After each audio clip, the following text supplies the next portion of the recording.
Classic Konversations with JT and Low. You never know which way to rap. Classic Konversations with JT and Low. You never know which way to rap. The record's gonna go. Classic Konversations with JT and Low. Classic Konversations with JT and Low. You never know which way to rap. The record's gonna go. Classic Konversations with JT and Low. You never know which way to rap. Classic Konversations with JT and Low. You never know which way to rap. The record's gonna go. Classic Konversations with JT and Low. You never know which way to rap. The record's gonna go. Classic Konversations with JT and Low. You never know which way to rap. The record's gonna go. Classic Konversations with JT and Low. You never know which way to rap. The record's gonna go. Classic Konversations with JT and Low. Classic Konversations with JT and Low. You never know which way to rap. Classic Konversations with JT and Low. You never know which way to rap. The record's gonna go. Classic Konversations with JT and Low. Classic Konversations with JT and Low. You never know which way to rap. The record's gonna go. Classic Konversations with JT and Low. You never know which way to rap. Classic Konversations with JT and Low.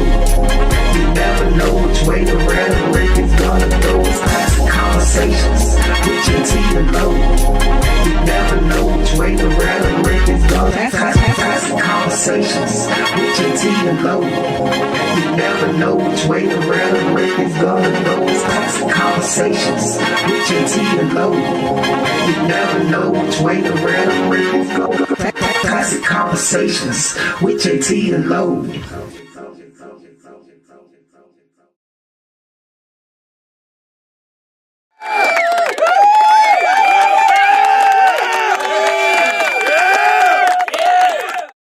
Hey, yo, y'all know what time it is. It is 8:30-ish, and I mean ish on the ish. So that means it is time for Classic Konversations with JT and Low. As I've been telling you, if ish was a thing, boy, Classic Konversations would really have a partnership. You dig what I'm saying? Because, yeah, we live on the ish. We live on the ish. Listen, man, we're going to have a great conversation tonight. As you see, I have a guest in the building. I'm going to introduce him to you in a minute. For the time being, I just need for you to go ahead and hit that button over there, the one over there with the arrow. It says share, but just in case some of y'all, might be having a drink or whatever, and you can't actually see the word, it's an arrow, and it's usually pointing to your right. Yeah, pointing to your right. Hit that button. I need you to hit that button. Angelo? Tell a friend, tag a friend. Push the goddamn button. Push the goddamn button. Boy, we in sync tonight. It's about to happen, you dig? Go on, do that. 404-500-1605. Be a part of the conversation, man. We ain't had nobody call in a while. So, be a part of the conversation. Give us a telephone call. Angelo, how was the week, my guy? Good week, man. This weekend, we had weight ball, J. Lee Thomas, Bo P, Laugh Love. It was a really good weekend, man. They rocked out at Uptown Comedy Corner at KOD. Had a good weekend, man. Destiny did everything Thursday. So yeah, it was cool. And then yesterday, went to Rodney Hardiman's birthday party. Rodney's the one who set up the Bob Sumner event. Mm-hmm. And had a good time up there, man. Hanging with them, and he gonna put us down on some more interviews like we did with Bob Sumner, man. So real excited about that. We all good with it, Rodney. We all good with it. Yeah, man. So it was cool, man. So can't complain at all, man. As you can see, my Go Blue brother over there, man. You know what I mean? Michigan Sweet 16 bound. Men and the women. Yeah, women blew out somebody yesterday too. So Yeah. Yeah. So still some exciting basketball to get live for JT. I'm sorry, but still some exciting basketball out there, man. See, you know what? I was gonna just, let it roll, but I ain't gonna be this way because I was gonna tell you something, but then I was like, you know what? He gonna rub it in about, No, I wouldn't do such a thing. All right, well, I'm gonna be polite. You got a leaf in your hair, man. You got a leaf in your afro. Do I? Yeah, so I was gonna let it stay since you want to rub stuff in. You got it. The wind blowing outside. Yeah. You got it. Nobody else saw it. You know. But since you brought it up, I'll go ahead and introduce the man to my right. As you can see, he got the M Cup posted up proudly. I like it. Yeah. We have in the building Mr. Harold Outley, aka Poetry by Mr. Outley. Words spoken by Mr. Words spoken by Mr. Outley, yes, and also aka Mr. What Up Doe. What's happening? What up, Doe? You know what it is. My man JT. The 313 is good? in the building. You dig? Yeah, we here. West side. Hey man, glad to have you here. We're gonna let him speak on a new project that's coming out. We're gonna get to that, but for the time being, good week for you, my guy. Everything straight? Oh yeah, man. I took a drive up to Nashville over the weekend. Yes, I saw that. To see New Edition, Boyz II Men, and Tony Braxton. How was it? I was gonna say, let's go ahead and go into that right now. That was an experience. I didn't want to go see them in Atlanta. Wanted to do something different. I like and it was an experience, probably something that I may not ever see again in my lifetime. And when I tell you, they put on the show from the very beginning. And what I was the most impressed with is the Boyz II Men was dancing. When I tell you they was dancing, yeah, I'm talking about somebody probably had some Bengay in the back. They'll get down like that. But everybody did well. And it wasn't like one person went on, then the other person went on. That's what I heard. It was like they was interweaving. Somebody come and do a couple hits. Somebody come on up through the ground. They was hitting you back to back to back. Dope. Obviously, you couldn't get all the hits because there's so many, but yeah. Excellent show. That arena was full. I'm sure that's going to be sold out everywhere it goes. Everywhere it goes, I'm sure it's going to be sold out. But I did hear that. You got to see that. I did hear that it wasn't, like you said, just one act, then DJ, another act, then DJ. For what I'm hearing is Tony Braxton might come up while New Edition is rocking. Boyz II Men may come up while Bobby Brown doing his set. And that's the way they're doing it. And that's fire right there. That's, I can see that because New Edition, when they did their concert, they did something similar in terms of the different groups that's inside of New Edition. Yeah, right. You know what I mean? Doing it together. And they were doing it. So I can see where they put everybody together. It makes a lot of sense. And it gives a different message compared to all of the documentaries that we're seeing right now, how everybody fought when they was on tour. How the different groups was mad because they got the headline. But now these cats is doing it together. First off, it's a lot of money involved. Facts. So, and it's the promoters are black. It's a collective, Black Promoters Collective. It's a group of black men. This is their third tour they did with New Edition. So, for them to be getting paid, because money is always an issue. The ego is not an issue, and these guys is over 50. So you don't want to just be doing it. And that show was at least 2.5 hours. Wow. Nonstop. I was tired. By the time I got in the car, it was after 11 o'clock. And it started at 8 on time. Wow. So when they do come to Atlanta, this is definitely something that you ought to see. It should be seen. That's dope. That's dope. Yeah, my neighbor, he went to see it down there also. He went to it was Alabama, was it? Birmingham, probably. Yeah. He went out of town to see it. He said, bro, Cheaper tickets too. Oh, always cheaper, always.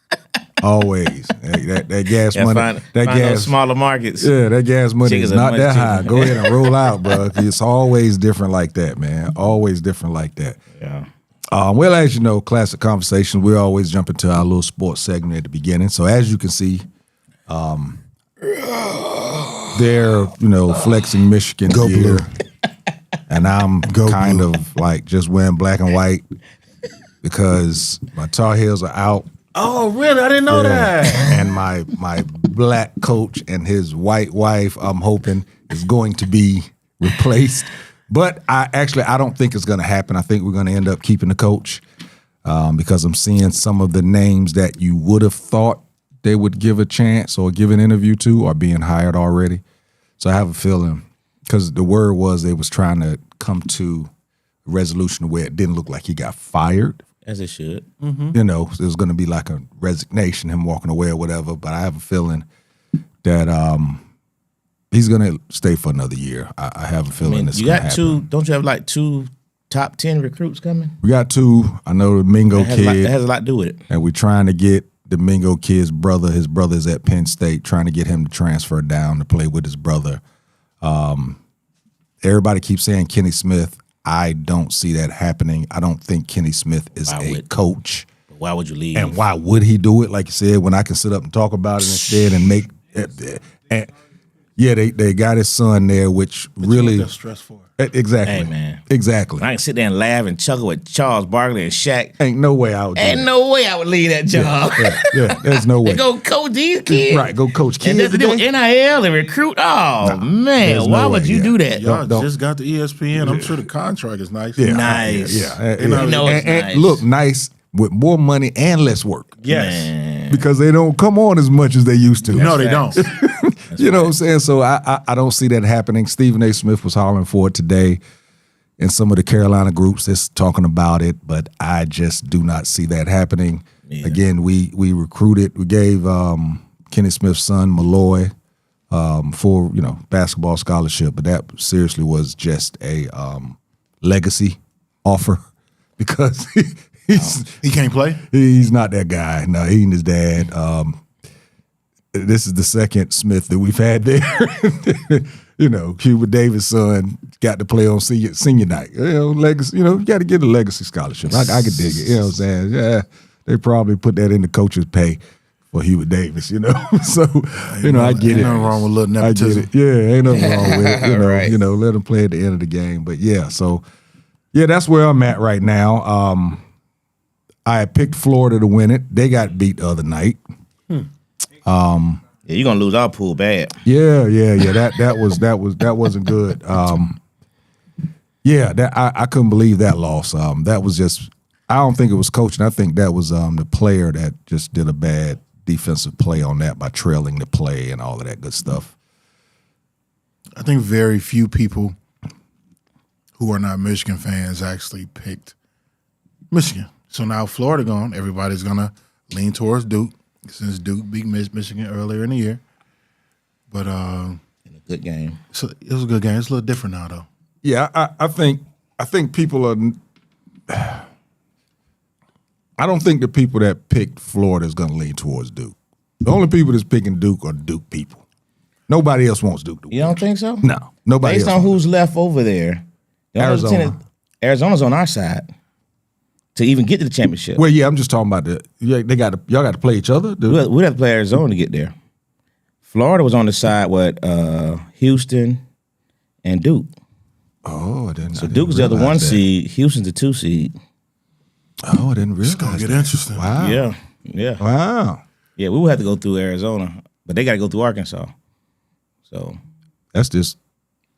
Is that that would be Elite Eight. Elite Eight? Yeah, yeah. But Arkansas. none of that matters. Yeah, Agreed. I like Michigan. None of that matters. I got Elliot Cadeau. I always root for the kids that leave Carolina. I always root for them other places. I hate to see Vanderbilt lose. We had 2 Carolina guys there. We spread out all over the place. These guys was under Hubert Davis. This is why he's in the position he's in right now, because all of these good players left. Oh, there's another one that plays with St. John's. Yeah. We spread out all over the place, helping everybody. You might get one. Sorry, y'all. I was about to go down the rabbit hole. It's okay. I was about to go down. I was about to go down the okay. rabbit. I was Listen, about to go he down may the get rabbit one hole. more No, they're not, Frank. They're going down the Final Four, buddy, if they make it. Yeah, I was about to go down the rabbit hole. Frank, you know what I'm talking about. Frank need to turn his TV off. Yeah. Yeah, and the craziest thing is looking at the Carolina game, me and Angelo coach a flag football team, right? Okay. So they decided to have a Zoom meeting on Thursday night. My Tar Heels was playing. But I figured I'd log, This is no lie, bro. And now I promise you, man, I'm not making this up. I logged on, and we were up by 15 points. By the time we got done with the damn Zoom, we were going into overtime.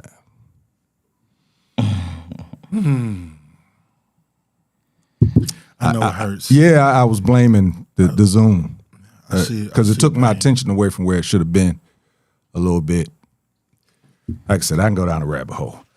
Flag football, the pros played against some of the what they like to call the amateurs. I think I saw some. I didn't watch it, but I saw. Man, they beat them boys to death, man. They beat them NFL players up, man. Soundly. They beat them boys. They embarrassed them. So what was it, like college players that was playing the pros in flag football? No, these are flag football players were playing NFL guys, but these are legitimate flag football players. Oh, they play this all the time. They play this. Oh, okay. This team, majority of guys in this team played on. What's the name of that team? No. What was the name of that team? Fighting Cancer. Yeah. When they beat the NFL team a few years ago. Michael Vick was doing it. Beat them for $1 million. $1 million cash, $1 million prize. They split between like 10 guys. $1 million. And the crazy playing thing flag is, football. The quarterback, the one guy that we know well, Hoosh wasn't even the quarterback. He was the second quarterback. The main quarterback, I think they showed a stat one time. He was what? 11 for 14 and 12, some because he was 10 for 10 at one time. Yeah, they beat him bad, man. They made him even they had the boxer out there. Crawford. They had him out there playing. Tom Brady, man. Let me tell you something. The way Tom Brady looked out there, he can get out there now, bruh. He was competing as if it was real deal. Yeah, you almost think somebody probably had to talk him off a ledge when he went home. Probably said, "No, bruh, we not unretiring," because that's the way he was out there. Then they lost. Looking at on the sideline. Oh boy, he was so intense. He was. Jalen Hurts and them, they laughing and smiling. Not Tom. You saw the difference right there. But it's a great point you just made, because was it Acho and them? Mm-hmm. They were talking about the game, and Acho and Shady was like really kind of like downplaying it, like, man, these flag we NFL players, man. You know what I mean? These guys can't really compete. And the other cat said, but man, the point you're missing is we play NFL football. This is what these guys do. Yes. They play this flag football game. He said, so while the NFL guys, they were talking about the Olympic stuff, he was trying to explain to them, NFL guys, it was Hoosh was talking about it. Hoosh said the difference is the NFL guys are going to go out there laughing, just like you just said. They're laughing and playing, not taking it as serious because they feel like we're superior athletes anyway. Mm-hmm. We're supposed to beat you. You know what I mean? And we can laugh, joke, da. He said these flag guys, they're not laughing and joking. Yeah, they come out here about business. Yes. You know what I'm saying? And he's like, that's the difference. He said these NFL guys, they multi-millionaires. They leaving here like, man, we don't win, so be it. You know what I mean? It ain't the Super Bowl. Right. You know what I mean? So yeah, it was a good point when you say that about the laughing part, because them guys ain't laughing. These guys, they had their shades on. They was just, yada, yada, yada. Going through the motion. Yeah, going through it. I think the only person out there for the NFL guys was Odell Beckham that was playing hard because he won a job. Because he was auditioning. He won a job. Yeah, he balled out. Don't get me wrong. He did his thing, but man, these flag football guys, they put it on them guys, bro. They was to go back and watch some more of them. The running, that receiver that got when that dude that had jets on, man. And when he dropped down, and went between them, bro. I mean, I'm talking drop down, did like a duck walk, bro. Cass was reaching for his flag. His hips went from here to down here. That dude, it was crazy, bro. And this is stuff that we see in flag football, but these guys out there have no idea what happens in flag. These NFL players, they don't. Be different if flag players was coming to play NFL football. Then you could laugh and do all of that. Yes, but shoot, bro, I told some people the other day, I said some of these guys going back to training camp with their egos a little bruised. Oh, for sure. they going back. They might get talked about when they get back. I think they're gonna realize that them just saying we should be in the Olympics just because we played in the NFL, they're gonna realize no, the guys who go to the Olympics are gonna be the guys who really deserve to be there because they put that work in. But they also said RG3, they putting him on the USA team as a player. Interesting. They made an announcement during the game. That might be. Because He's been down there training for the last 2 weeks. All I'll say is every time he got hit while he was in NFL, he got hurt. So this might be. Hey, this might could work for him. He ain't gonna get touched. all I'll say is our flag football team is 1-0 against the USA starting quarterback. Say it one more time. Our flag football team is 1-0 against the USA. Oh, yeah. Oh yeah, that's right. flag football. Yeah, Absolutely. Yeah. Absolutely. Hoosh. Yeah. Yeah. And we came back like we was like 20. It was like 26-8, wasn't it? Yeah. Something like that. Yeah, Something we crazy. put Hoosh in a box. Yeah. Lock him down. That's the difference between flag football. That's the difference. That's right. When you seen it before, you can adjust. Gotta make adjustments. Come on, man. Facts. The first ever Big facts. Olympic flag football player is actually on our team. Remember, I said it years ago. Or it should have been. Should have been. Yeah. All right, bro. He died a long time ago, man. Long time ago. Long he said. time ago. I said, man, that dude, if they had flag football in the Olympics, he'd be the starting quarterback. Yeah. Yeah. I think I'll watch that in the Olympics, flag football. Oh, it's going to be It's gonna be interesting. exciting. that. Yeah, It's gonna be exciting. yeah. It's five man, so it's a Little fast different. game. Yeah. You know what I mean? It's a real fast game, real athletic type game. But the strategy is the strategy. If you don't have the strategy, And they play overseas. Do not get Oh, it really? twisted. Oh, yeah. Okay. Yeah, they play overseas. Mexico gonna come at it. Yeah. NFL NFL guys. too, yeah. Absolutely. Yeah, they play overseas. They play. I mean, when we do these tournaments, they have some of them teams coming from overseas to play. Yeah, Oh, wow. So it's not foreign to them. You know, it's foreign just to the NFL players, and they didn't recognize, but they know now. Little short takes. Atlanta International Airport, man. Yo. So ICE is now working at the Atlanta airport. It has no idea how to do the jobs of the TSA workers who have actually stepped away after weeks of no pay. Show you how bad it is. The TSA website, if you go to the TSA website, anybody can try it right now. There's going to be something up there that says, this website is not at full strength right now because of the government shortage. So the TSA website, the people that work the website have actually walked out the building. They ain't getting paid. I don't blame them. The website, those folks are not getting paid. A couple months ago, ICE had started an office in the same office where headquarters company I work for. They got an office upstairs from the headquarters for the company I work for. So they probably knew this was going to happen. And this maybe been 2 months when they established that office right next to the Renaissance. You said ICE? Yes. No, it had nothing to do with TSA though. They were coming to Atlanta. Yeah. To come to Yeah, it Atlanta. was coming to Atlanta. Okay. It just so happens it was convenient. It just so happens it was they could convenient. just take that They were train. here, Yeah. and they sent them over there. Yeah. But as people said, you're paying ICE workers to do the TSA job that they're not trained to do. But we're paying the ICE workers to do the ICE job that they're not trained They're to not do. trained to do. I mean, it's the reality. I of mean, it. let's make They it ain't make trained- They sense, ain't bro. trained to do the job they're getting paid Right. for. I'm with you when you're right. Now you think about it. You got people in line some has been, and also the ICE folks, like when you walk in the airport, or if you're driving and dropping somebody off, they're walking up to people's cars and asking them for identification. Yes, they're walking up to people and asking them for their ID. Now, you haven't even checked in yet, or you just driving through. But if you're talking about 3 and 4 hour waits, man. I've been looking at these videos. My sister works there, but I've been looking at other people's videos. Usually the international side has been the cheat code. You know, Yeah. you go to the international side, you get through fast. They done stole the cheat code, Bro. JT. They done stole it. Man, we were talking about it earlier today, man. They stole the cheat done code. stole the cheat code. Hey, man, that lady was Bruh. inside. She showed it from up top. Inside was packed. She could not Folks go. tripping. It was outside. She couldn't take her phone. The angle wouldn't go far enough to show how far the line was. Something has to change because the right person go holler. Oh, it's happened. One chick went crazy. They wouldn't let her get on the Frontier flight, and they wouldn't let her get on it, and she lost it. She had been there for so long. Let me say something. that we don't want to talk about, right? When you say something has to happen.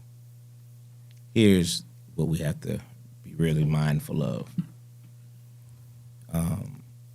We're in a war. Our country has bombed folks and have killed a lot of innocent people.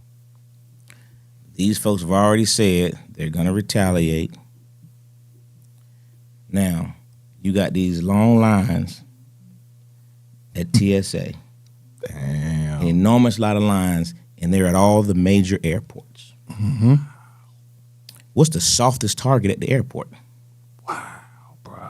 What's the softest target? Right there. There's no security. There's nothing that prevents anything from coming in. Nope. Those doors. None at Nothing. all. The front doors, you're right. You just walk in. Yep. You don't get security until you walk through there. Wow, bro. Hey, man. That's what we got to be worried about. That's what you got to be worried about. Those are soft targets, man. And it's a lot of people. Yeah. You talking about 4-hour waits. And it's all of the, like you said, it's the major airports where it's happening. All the major airports. All the major airports. Because I was looking at this Scary. DJ stream, and he was saying, man, I hear people in Atlanta saying this and that. He said, man, we ain't having no problems up here in Milwaukee. Everybody was in the stream. Man, ain't going, nobody going to Milwaukee. Everybody was in the stream going, Milwaukee? Y'all got an airport? Nobody trying to go there. We only thought y'all had a private, airport for the basketball team and the baseball team. Yeah. Yeah, so it's all of the major cities. It's hitting. It is hitting hard. So, man, you made a great but scary point. It makes you think. Like this is really not a great time to be flying. Yeah, not at all. But some people may have. It's about to be spring break. People probably got tickets. Hey, man. Back in October, September. Good luck to them. And the thing, and the thing is, one of our guests, I'm sure she'll be chiming in soon. She said, "Hey, man, them planes ain't stopping. Oh no, When it's time to fly, they fly. Whether you here or not. Plane's going whether you here or not. Whether you here or not, plane. It could be an empty plane. They rolling out. They ain't gonna wait to fill it up. So, These 4 hour, man. Can you imagine being in line at the airport for 4 hours, man, just to get through security? and then miss your just flight. imagine you got your kids with you. You got all this stuff you got going on. You go to the bathroom. You think somebody gonna let you back in? And then mess around and miss your flight. Then miss your flight. Man, you got a refundable ticket. that junk's crazy. Good One of luck my with that one too. One of my people said that he was in the airport for 4 hours in the line. It was out in the garage or like out in the parking area. And everybody missed the flight except for 4 people. So the Everybody plane left missed with the flight. the Except for 4 plane people. left with 4 people on it. Man, them folks are chilling. Hey, that's crazy. Hey, man, That's them folks had crazy. the That's whole crazy. row. But they said the plane leaving regardless. Because you got to figure Yeah. the ticket's Plane already over. bought. Well, Right. some of the pilots were trying to wait. Mm-hmm. Some of the pilots were trying to wait, but I can see that. I can but see how the, long, the right? pilots having empathy and Yeah. wanting to do that, but the schedule's the schedule, and they that airline money is there. Like I said, the ticket's been bought. It's no refunds. You ain't gonna get a refund an hour before you about to fly. Think about how many people are probably trying to get refunds standing in line. They're like, listen, we gonna give you this credit. You can use that. You can hold up to it for a year. Come on, get this credit. Kiki said she left 32 people off her flight. God, dog. It's crazy, man. Crazy. She said, I keep saying that terrorists hit large crowds and they keep televising these large crowds. Yeah, they showing the crowds. Yeah. Hey, man. Somebody said they messing with TSA to make us buy gas, so we have to drive everywhere. See, they already got gas stations Right. with no gas. Gas prices are ridiculous. Yeah. I I saw tried. that day, man. That Mercedes, $96 in 2 days. Hey, man, this junk insane. Yeah, I try I not. felt that in my spirit. Yeah. I try not to look at the gas prices. I know usually, a certain time between pay periods, I'm gonna get a half tank.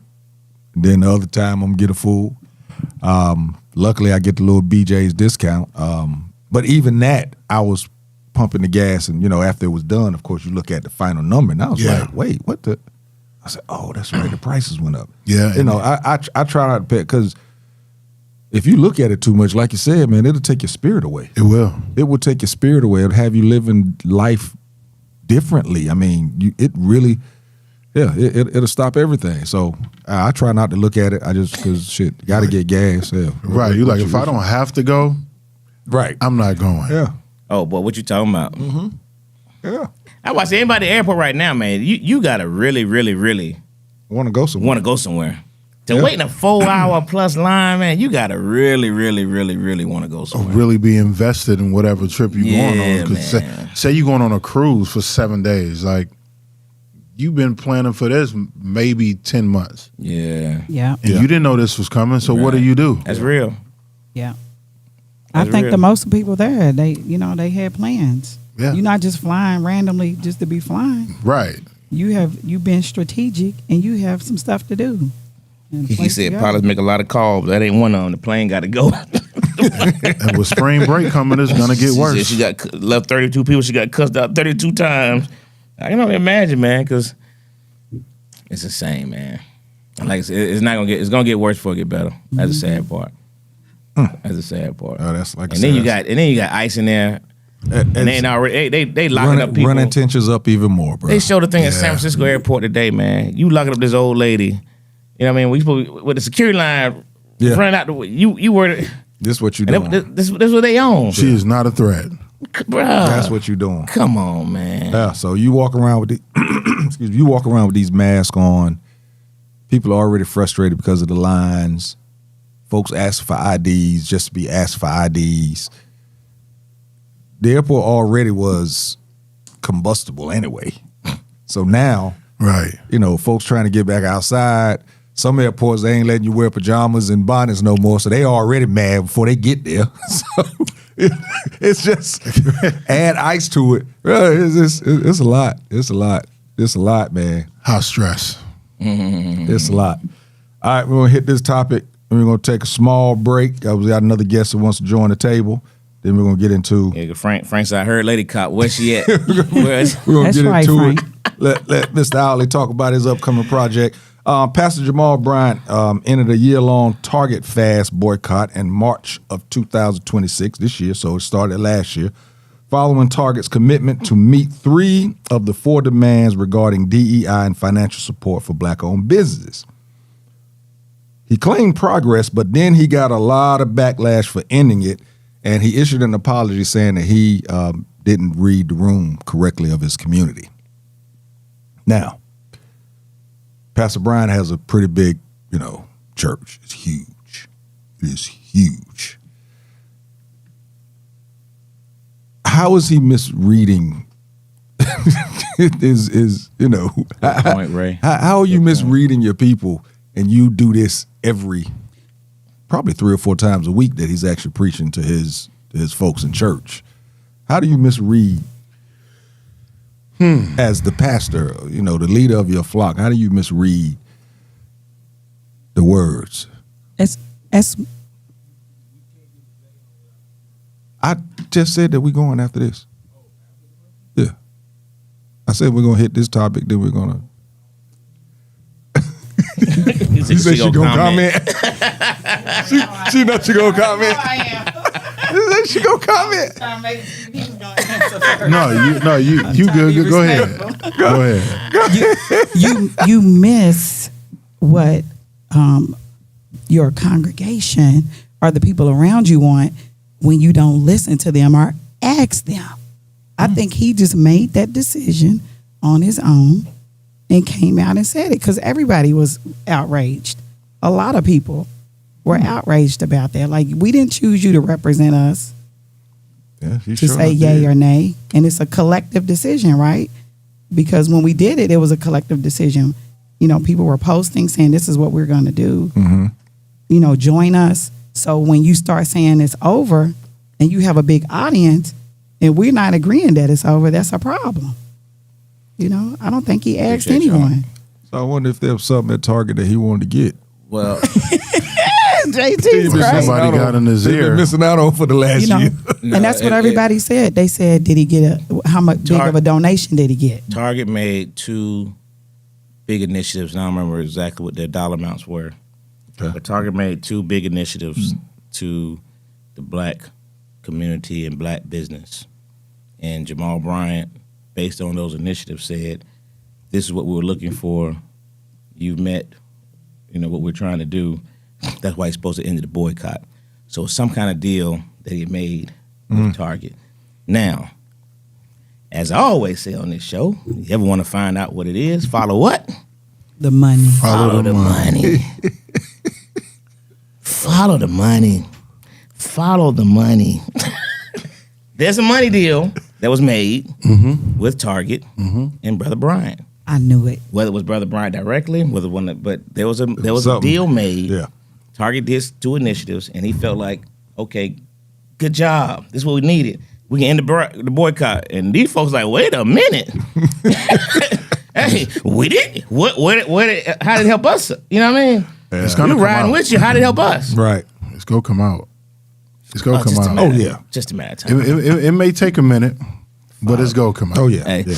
Probably. That money trail. Yeah, yeah. Just follow that money trail. He better not buy no new cars. That's all I'm saying. Don't buy nothing new. It won't be a car. It's gonna be something way more Yeah, I'm about magnificent to than a car. say, yeah, Oh, for sure. It's gonna be some land somewhere. Yeah. It's gonna be something way Yeah. more magnificent than a car. Yeah. He gonna wait about Believe 6 that. months. Yeah. Believe yeah. that. You're gonna try and give it a minute, but so basically right now, people, the boycott is back on. Okay. Exactly. That's where we at. I never really shopped at Target anyway. Yeah, I've so never been a Target guy myself. Real quick, Ray said, and it's about what I was saying about the soft targets. He said it's not illegal to bring a gun into the main terminal. Yeah, how like you about said, that? anybody can walk in there. Yeah. And he said flight's been empty. Yeah, Yeah, That's what I'm anybody saying. can walk in there. That we got to worry about. That's what shake me up. All right, well, with that, man, we're going to take a 2 to 3 minute break. We're going to come back. We're going to let Mr. Outley speak about this project that he has coming up. We're going to also let him speak about how he went from basically acting up until the point of producing while acting in the project. Classic Conversations with JT and Lo, and we'll be right back, you dig?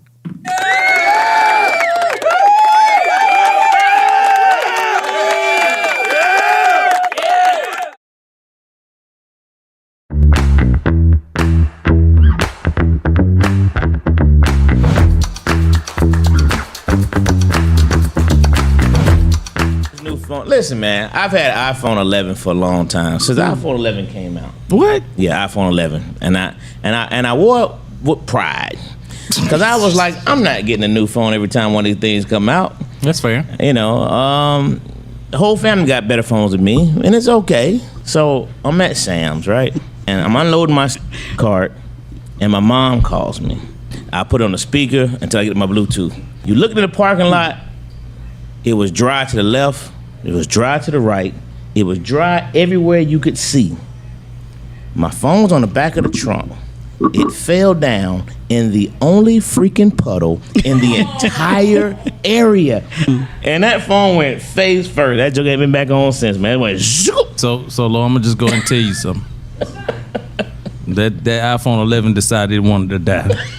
It jumped. It jumped ship. That is funny. That iPhone 11 was like this. He can't keep pushing me like this.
find a studio that matches your podcast vision? Located inside Uptown Comedy Corner, our studio, just 5 minutes from Atlanta's airport, has everything you need.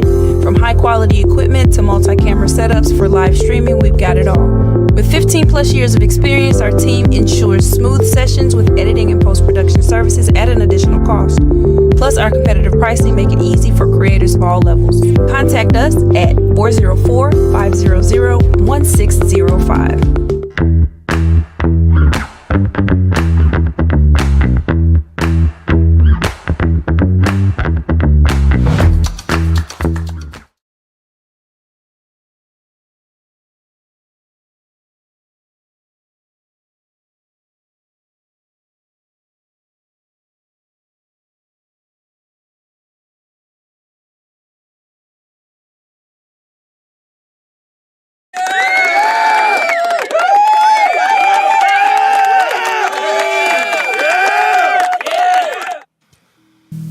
Classic Conversations with JT and Lo, and we are You can hear it? back.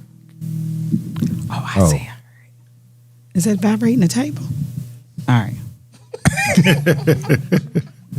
You gotta understand, man. She don't rock with this cigar smoke too much. That's why she has her own personal fan over there. So yeah, Classic Conversations with JT Lo, and we are back, man. Excuse me, this pollen is starting to mess with me. Damn. As I said, we're going to get talking about Mr. Owley and his project. But before we do that, have to talk about 45, 47. You know, we try and stay away from it, but he just won't let you. He just won't let you. So 45, 47, if you're not understanding what I'm saying, the 45th and 47th president of the United States of America said that he's actually glad that Robert Mueller's death happened. Said he's glad he's dead because he can no longer hurt innocent people. He said this out loud, folks. Robert Mueller, who served as a special counsel during the investigation into possible Russian interference in favor of Trump during his 2016 presidential election, died at 81 following a multi-year battle with Parkinson's disease. He served as the FBI director from September 4, 2001 to September 4, 2013. Trump reacted to Mueller's passing in a March 21st post on Truth Social that said, Robert Mueller just died. Good. I'm glad he's dead. He can no longer hurt innocent people. President Donald J. Trump. So he printed that, but of course that was his signature to say that this is real. Folks, this is the man that is leading America. This is the man that is, that was voted in twice. And he is now, I don't have the words. What? Trash. That's good. He is doing exactly what he said he would do. He is being the way he's always been. Mm-hmm. So none of it surprises me. Mm-hmm. Everything he said, he does what he wants to do. They fear him. And he is being exactly who he is.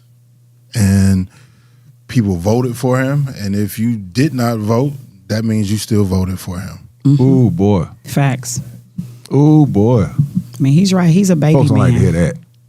You know, folks don't like to hear that part. Mm-hmm. That if they didn't vote, that they actually voted for. Folks don't like to hear that part, man. They hate hearing that part. I don't care if you see me in the street, ask me about it. Yeah, they hate hearing that part right there. There's so many folks that walk around saying, man, no matter who the president is, it ain't gonna change my livelihood. I've heard that. I've heard that so many times. So you got Robert. You got this guy, man. This occupant. Thank you, Frank. Yeah, we saw that joke. So you got the occupant, man, who has mocked the death of yet another veteran. Robert Mueller was a Marine veteran, Vietnam vet.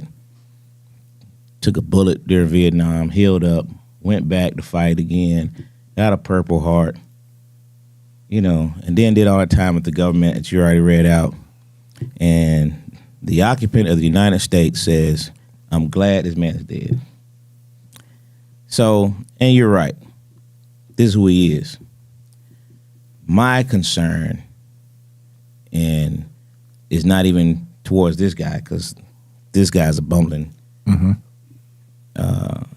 But it's the lack of outcry from the rest of the country. The lack of outcry from your evangelicals, you know what I mean, who anoint this man a saint. You know what I mean? They will justify anything this guy does or says. You know what I mean? And then they say, you're unpatriotic.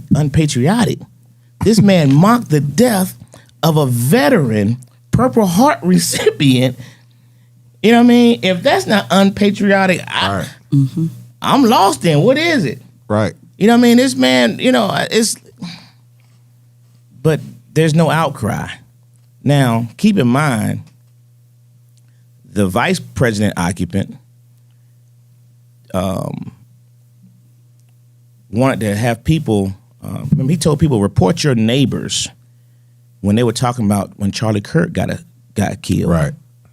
They had an outcry. If you talk bad about Charlie Kirk, Jimmy Kimmel got suspended off of television for talking about Charlie Kirk, who served no one but Charlie Kirk.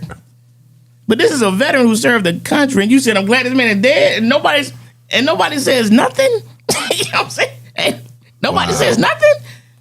This is insane. This junk is, hey man, it just Can't make this up. you can't. I know it's It's just mind-boggling. I've said it a bruh. couple of times. It feels like a script that somebody wrote. Yeah. It feels like we're actually looking at a movie. Yeah. I mean, folks, if you ever wanted to feel what me and this man feel in acting, you're in a movie. You're in a real life drama right now. You just don't know You'll what watch it's that in movie. Hey, if you really saw this stuff happening in the movie, you would be laughing and be like, "Man, this ain't real." 100%. There's no way, Right. Hey, you would think it's one of them 100%. what's them little movies with spoons? Yeah, You would think this was a spoof. Like we're looking at Airplane. Yes. Yeah. You would never believe. It would be called President 26. You would never believe this is real. You would never believe this is real. Yeah, You know, man. you know who he acts like, but it's real life. Is Michael off of The Office? How he just always says the most inappropriate shit stuff. Speaking of He's inappropriate, racist. He's all these things, but he's running the whole office. Like no. speaking of inappropriate, man, and then he goes on. You see the thing he did with the lady from Japan? That was terrible. Hey, That was terrible. this man says, "Oh, who's better surprise attack than Japan?" Right. You heard the room get quiet. The Right. whole room. Hey, You didn't let us know nothing about Pearl Harbor. hey. That lady was like, That lady was lit. she was like, Yeah. again, you would think this was a movie. Yeah. Bringing up old shit. Why you bringing up old shit? That's what she should have said. She's already, the thing about it, Crazy. 82% of the voters in Japan, they don't even agree with what Trump is doing in Iran. So he's already on thin ice. None of Europe agrees with with it. That's them, why with they're not Japan supporting it. even trying to help us, right? That's where the 'Cause whole Japan thing also started has from, treaties. because they were saying that you did this and didn't let anyone else know. Right. That's what he came back with. Surprise bar. What you Right. mean? Which- Y'all the best at surprises. First of all, like it doesn't even equal the same thing, because at that time they were fighting an enemy, or who they felt like was an enemy, right? But they're saying if we're your ally, that's like I'm supposed to be helping you. We supposed to be, in this together, but you don't tell me that you got something up your sleeve for these people, right? But you're still going to come back and ask us for our help. The thing about Japan, those people, the technology that they're doing, the way they are trying to run their country, the things that they are putting out, they want to actually bring more peace to the world than be in these wars. They actually have added some things to their constitution, basically to keep them out of war, unless it is an extension. I think they said an existential crisis, where the people are going to be hurt, or Japan is going to be hurt. They don't really want smoke. They want peace. Right. So you dealing with somebody. He's on thin ice. I would not even be mad at Japan if they walked away. He said, but we don't need them. They should help us because of who we are. Right. But we don't need them. Yeah, Right. what did he say? That they would be nothing if it. Who was it? What did he say? Something about all over Europe. They would be nothing without the United States, NATO. Something he said. NATO would be nothing. Something he said. I don't want to. He walking around like the high school principal. Hey man, Like, this is my school. I can do whatever I want to do. But America's letting him. Yeah. Because I don't understand where all the people that's in power, why they're not getting together. You know what I'm saying? The people that don't agree with him. I'm saying not all the people in the United States. He hired them all to take the place of anybody that would go against him. So I mean, facts. yeah, Facts. I mean, yeah, it's a movie. Like you said, it's a movie. It's amazing, man. Speaking of movies, the movie is called Trapped Outside. It is. And it is premiering on Tubi on April 6th. Mr. Owley here is a producer of, one of the producers, right? Of Yes. the project. Yeah. Take it away, sir. Go and do your thing. Well, the name of the movie is called Trapped Outside. It is coming out on Tubi on April 6th. Shout out to First Debs, who was our EP. Shiny D, that's my producer partner. We're Acting Up on Purpose Films. This is a movie that I had the pleasure of writing, being the leading man, and producing, that you are also in it as well.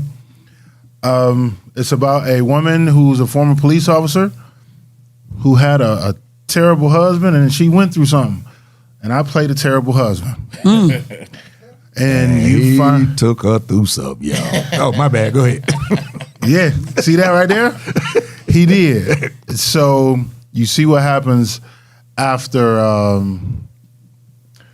the husband gets his karma, and the story starts from there. So it was a beautiful experience. Shani had came to me with the story, the idea. She was like, "Look, I'm not a writer. You are the writer. Here's what I have in mind," and she just gave it to me. And it took about 6-7 months for us to get it done. I appreciate you coming to being a part of it. No doubt, bro. She was like, "Hey, do you want to be a producer?"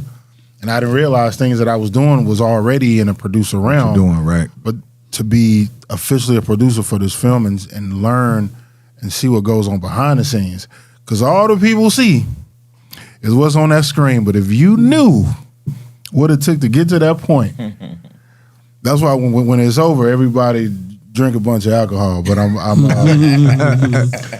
I am looking forward to everybody seeing it. We having a premiere actually on April 2nd at the Look Dine-In Theaters. It is all the tickets are reserved. It's going to be a packed house, and I'm looking forward to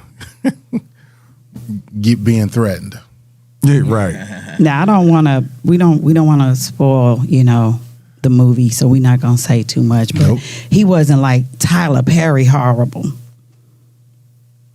Like he didn't like steal from her, get her mama pregnant, and beat her. Well, you know what? I guess you're gonna have to watch the movie and find out. Tyler Perry be having them women. Hey. The men be taking them women up through there. All I'm saying is, You worse than Blair Underwood. Right, Frank. That's what I'm trying to figure out. I'm encouraging everybody to watch it. Sounds like comparable. Yeah. April 6th. That's what it is. April 6th is what it is. April 6th. Please watch it, like it, share it.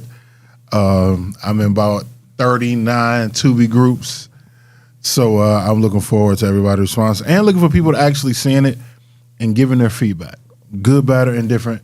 We want to hear it all. Already working on the next one. And matter of fact, there's, for those out there that actually watch Tubi, what's my man name? Detroit. He's a Tubi legend. Kamal San, Diesel. Tubi legend. Shout out to Diesel. For real, Shout out to man. Sierra. He's a Tubi legend, bro. I like him and what he does on film. I'm looking forward to seeing the whole story. When I was there, I did get to see pieces of it because I was, again, when you're actually in the filming aspect of it and you actually get to sit to the back and see how this stuff, how it works, and you don't know the whole story, it actually, pushes you to want to see the whole joint because it was a great time. It was some pretty. I'll be honest with you, this was pretty good. His wife is fine in the movie. This is some pretty good. Looking women in the thing.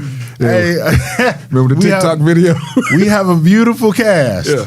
Well, I remember there was a picture that we posted after one of the days that we shot, and all the guys was coming to my inbox. When they saw me in a picture with her, I said, dog, we were just shooting a scene, okay? We were shooting a scene. So imagine my feeling and holding on to this baby for months and writing it and after 14 versions and shooting it and then being edited and then actually seeing what it's become. I'm probably going to try to sit in the back of the theater. We're going to have a Q&A afterwards. It's going to be an after party after that. So it's definitely going to be a celebration. But yeah. Let me ask you this. How is that when you're, that part that you just talked about, you started writing it after Shawnee gave it to you. Mm-hmm. Then once you got it done, not being able to really talk about it, doing the project, and still now not really being able to talk about it. How does that? What's that feeling? It was, the whole thing was emotional, right? Because I'm in my writer brain, and when we finally got to version 14 of the script, now my mind has to shift because now I have to get into this character and creating his backstory and doing all the things. And then you get on set, and then it's the producer part of it. And while I still have to be in character, Shawnee will be like, you know what, go be Matthew today. Be in your mode, be in the acting round. Then on days when I didn't shoot, now I'm on a producer side. But it's emotional, it's nerve-wracking. Because I know the story better than anybody. Like I know it. I know what part 2 is gonna look like. I know how it's gonna end. I know all these things, so I know every part of this movie where somebody is gonna feel something. And as an actor, as a writer, I want somebody to feel something, whatever that emotion is. I just want you to feel. So how is your relationship with the director, being that you're the one that wants to see this, but the director is the one that actually has to pull it out so that you can see it? First of all, we had an amazing director. Shout out to Dominique Janelle. She was very intentional about her shots. She knew what she wanted. If it wasn't right, she gonna make sure, okay, I'm gonna need you to do this. She get the notes. She was excellent. She had a shot list. Like, she knew how she wanted it to look from beginning to end. And by the time we, how it typically goes, once you give your script to the director, the baby is somewhere else now. And so we just trusted her with the vision, and we just trusted her. And she did an amazing job. And how hard is that to do? In this particular case, it wasn't hard because me and Shawnee both were already familiar with her work. Like, we both was sending each other stuff like, okay, you see this, what she did? You see this, what she did? I'm like, okay. And, I was just saying, having a woman to direct is different than having a man, because most men are going to lead with ego. A woman can still have an ego, but she's going to have this softness, that softer thing that we're incapable of seeing as men. So having Dominique Janelle direct this film, and she wasn't soft either. She's like, that ain't it. It gave a different element. I'm not saying a man couldn't have did it, but because of the subject matter and how sensitive a lot of the scenes were, we needed a woman, black woman, come on, to give us that energy. So sad. Shawnee said, "Howard is a Swiss Army knife." A Swiss Army knife. Who said that? Shawnee. She said I'm a Swiss. What up, Joe? She said Dom is a beast. Listen, hey Shawnee, I appreciate you going on over there to the YouTube link. I appreciate that for real. A lot of people will sit on the Facebook. I appreciate you. Appreciate you for doing that. Yeah, for real. Does that mean he flips out? You just trying to get the movie told. No. I'm going by what she said. I didn't. Sometimes you have to wear a lot of different hats, so And the character that I play, he had to go to different places. And from an acting perspective, I would hope people want to see the range and the improvement from Men Pray Too.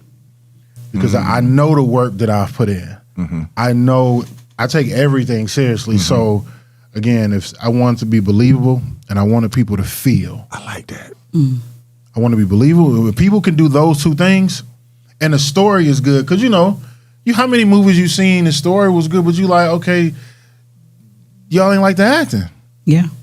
So we knew we had a good story, we had a good script, we're confident in the cast from top to bottom, and I am confident everybody delivered. Hey man, I like that though. The improvement from. I like that. I need to use that, but not for this project, but the other project that I'm in. I appreciate because that was 5 years ago. Yeah, that was 5 years ago. So just in case y'all didn't know, Men Pray Too. Me and him was in Men Pray Too. He was the lead man. I was a pastor, and that's what we're talking about in regards to looking at where we were then to where we are now, type of deal. But that's a great. I never looked at that. Oh yeah, man. I like what he said too, because I've actually seen movies that I didn't think the story was that dope, but the acting just took it over the top. Just kept me in there. A great actor can help the movie. He's like, you know what, this story ain't, but that person that you're looking at, they're still able to hold your attention. And trust me, Sierra and Jalea, I said it to her when we rapped, and I'm going to say it publicly. That woman made me a better actor. She pulled something out of me. Because I knew what she was coming with. So I had to make sure I was locked in. And we had this one scene, and when she yelled cut, we just looked at each other. She said, that's how you in the scene. And we gave a high five. I said, you know what? Had that moment with Coach West. Like when you know. Yeah. Because when you're in it, and when they yell cut, because it'd be silent. And then all of a sudden, somebody started reacting. Ooh! I said, you know what? I know. Yeah. I did what I was supposed to do. So I'm very confident in everybody. It's gonna be looking forward to it, man. Yeah, looking forward to seeing. I always love to see your work, bro. My man was in a commercial during a Super Bowl. It was for the Winter Classic. Oh yeah, for National Hockey League. Yeah, it was for the NHL Winter Classic. It was dope. I'm sitting 2026. He told me to keep my eyes open. And remember, I told you during the first half, I really wasn't looking at commercials. Just so happened the second half, I'm sitting there. Yo, that's my man. Yeah. You killed it, bro. Thank you, sir. The premise behind the commercial was they have an outdoor hockey game, and they do it in a warm climate. So the premise was they have old man winter from different places of the world. So I play old man winter from Miami. So, of course, what I wore in the commercial is what I wore to the audition. So when it was time to do wardrobe, the director came right up to me. He was like, can you bring what you wore to the audition? I said, I certainly can. They had me try on all these clothes. He was like, That's no, dope. I want that. And that was an amazing experience. And I've never watched a hockey game in my life. Yeah, sometimes that's good. That's good acting, then, huh? Yeah.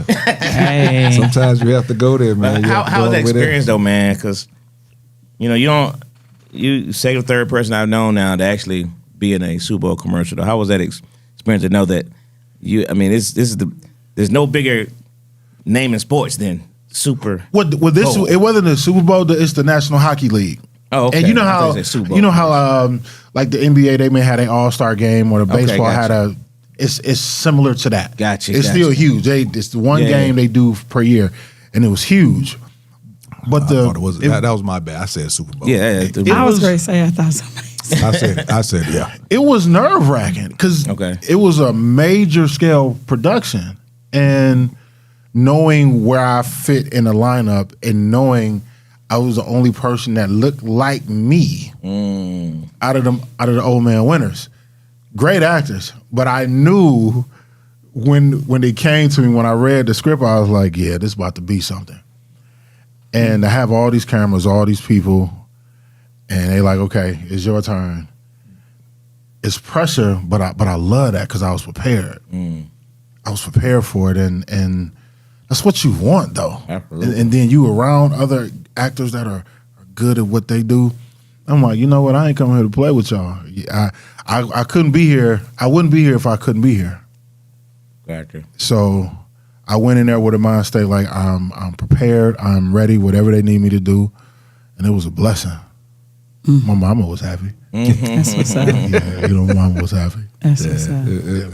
Shawnee said, shout out to you too, JT. It was dope. Hey, made Appreciate mama Shawnee. happy, man. That makes it all worth it there, buddy. Hey, Hey, Shawnee, remember what I said at the end about when y'all put that camera in my face, after the end of the little, was it end of the TikTok video or before the TikTok it video? was before it. Just remember me, all right? I came in from a little cameo on this one, but let's do some things, all right? And I'm gonna give JT his props because in 2019, me and JT was standing outside Status Network Studios in the parking lot, and he didn't gatekeep the information.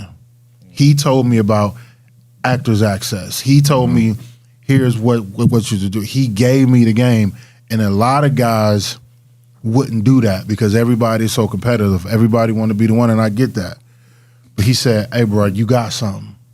He gave me the information, and I always give him his props for that. Dope. He gave me the ball, so I just ran with it. But I never would.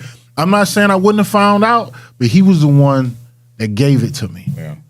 So I thank you for that. Oh, no doubt, bro. Yeah. And you do that every time, and I always tell you, man, I ain't mad that I did. Not at all. Not at all. That's how I live, bro. Looking out for the next man. Your success is my success, shoot, bro. For real. But y'all for real. go see on April 6th, though. You Trapped Outside. Stop playing. First day of studios, Acting Up on Purpose Fields, man. It's personal. JT is personal. Now, I'm going to go and say this because I don't know who go see this. Shawnee, just go on. I'm about to say it. Originally, a long time ago, we was trying to get this film made. And I was slated to play the lead role, but they didn't want me. It's like, hey, they don't know who he is. I don't have a bankable face. Now, I understood that because if you are EP, you want somebody who can attract the people. It would have been comfortable for you to be like, you know what, he can't act. Just because nobody don't know me because I don't have a bunch of followers, that put the battery in my back. First of all, I'm from the west side of Detroit, so I ain't supposed to be here anyway. I was like, all right, cool. But my girl, Shawnee, we stayed locked in. We said, we go get this movie made and you playing Matthew. I said, I am. And I've been carrying that. It's kind of like, you know how Michael Jordan would create these scenarios in his head because he just want to go out and kill? I'm motivated. Like, it ain't to prove anybody wrong. It's to prove that God was right. Like, he already know what he gave me. Okay. That's why when you see me post, when you see hashtag bankable face, because they're going to have to come back and see me. Y'all going to come back and see me. Like it. I mean, you have to see it before you can even do it. You know what I'm saying? I didn't want to say achieve it, but you do. You actually have to visualize, your future or those whatever you're trying to achieve. I was going to say that the cover is extremely the cover up there. You giving asshole. And if you go to my Instagram or on my Facebook or my TikTok, the trailer is pinned to the top of my pages. So you can go to @HaroldOutley at all my social medias and check out that trailer. You should check out the trailer. You definitely Matter of should check out fact, the you know trailer. what? We used to do this at the end, but go ahead and make sure that they get Harold and Outley right. Go on, give that. Oh yeah, he got it up there. HAROLD OUTLEY. Well, Please check out the trailer. Well, Dwayne on it tonight, boy. Boy. Yeah. Dwayne on it tonight, ain't Fire. Yes, on it tonight for sure. You should check out where's the trailer on? It's on my Instagram. It's on my Facebook. It's on my YouTube page too. So, all Harold Outley.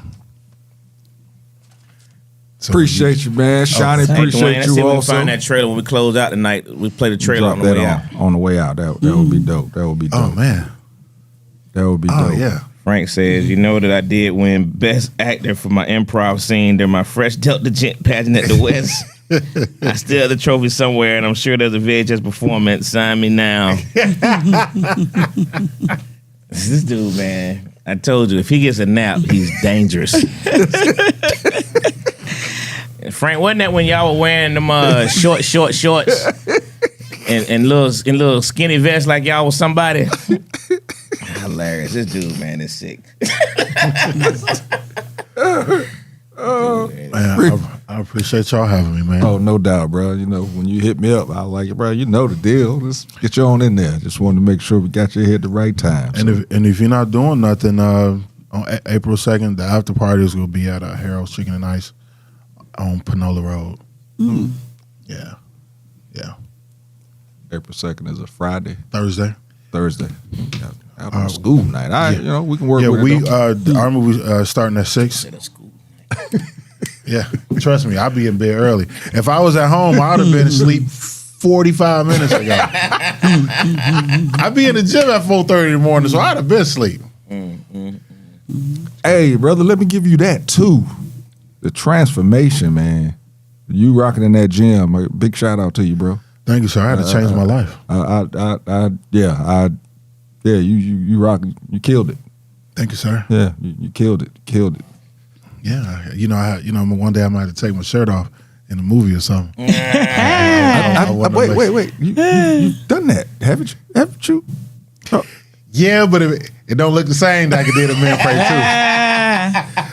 2. He got to redeem I'm about himself. 60 pounds lighter. A little bit more proud now. Yeah. I'm about 60 pounds lighter. Yeah, man. You said that's why you in the gym. And I feel better. Hey, let me tell y'all something. Y'all want to see some good stuff. Is your Facebook page open? Yeah. It's public. His name, Harold Outley. Go to his Facebook page and look at his Throwback Thursdays from the last 3 Thursdays. Oh! Detroit. Hey, this dude had some hoops on that glass. Them hoops like that. Hey, man, that 3-piece on, boy. But you gotta understand, I come from a culture where we watch the older cats dress up. So I'm 23, 24. We wearing suits when we go out because that's the culture, and he real Detroit for real. Oh, for sure. Yeah. He ain't pretend Detroit. He real Detroit for real. They know what it is. Appreciate you, man. And before we go, we're gonna try and find a trailer, but also we're gonna show your range a little bit. Let you drop some of them. Let you. Damn. Okay. He is on it. All right. Got it on. Oh, she ain't see the beginning. I wish you could hear it. He gonna play it. He gonna play it where we can hear it at the end. We're gonna do it at the end. Yeah. Yeah. So we're gonna show some of that range and let you drop, a couple of lines from some of that poetry that you be rocking out here in the world with. Okay. So impactful poetry that he does also is pretty dope. So we're gonna move on to the next subject. Again, we're just looking at opinions and things of that nature. There's an accused killer. And accused killer and former boyfriend of a Gwinnett County deputy sheriff appeared in a Forsyth County court Wednesday seeking immunity from prosecution because he was claiming self-defense. He was claiming self-defense because he claims that her training as a law enforcement officer and her skills with firearms and tactics, he believes that she posed a greater threat than the average person. So this is why he feels that him killing her should get him off. Angelo sent it to me, and it does bring up it's interesting because of the training that, you could say some military people too, special forces and stuff like that, special forces, police officers and stuff like that. They actually have a different skill level when it comes to confrontation, one-on-one or hand-to-hand combat or fighting, whatever you want to call it. If they're fighting with someone that doesn't have the same training and they end up killing the person with the training, is that a defense for self-defense? Or defense of self-defense, excuse me. What do you think about that? That's tough. Can I ask what her demographics was again? Oh, they're both of them black. Both of them are black. Yeah. And how old is she? I didn't put all that. I didn't say it. From looking at it, I would say they was in the 40s. Okay. Yeah, that late 30s, early 40s range. But yeah, So she was trained and he wasn't trained. Right, they She got was a into police domestic. Oh, she was. Okay. She was a police officer. She was a police officer, and he ended up shooting her and saying he did it because he was in fear of his life because she was a trained police officer. Basically, say he wasn't gonna win hand to hand. I mean, if there wasn't any previous situations that occurred that led up to him feeling afraid, like what did she do to you before that to make you feel like Ooh, that's good. yeah, like what did she do before that? Was there a history of violence? Was any paperwork, any restraining orders? I mean, I'm guessing if you fear for your life, what happened prior to you fearing for your life that made you make that decision to do that? Right. And then why were you with her this long if she's manhandling you? No, I'm just kidding.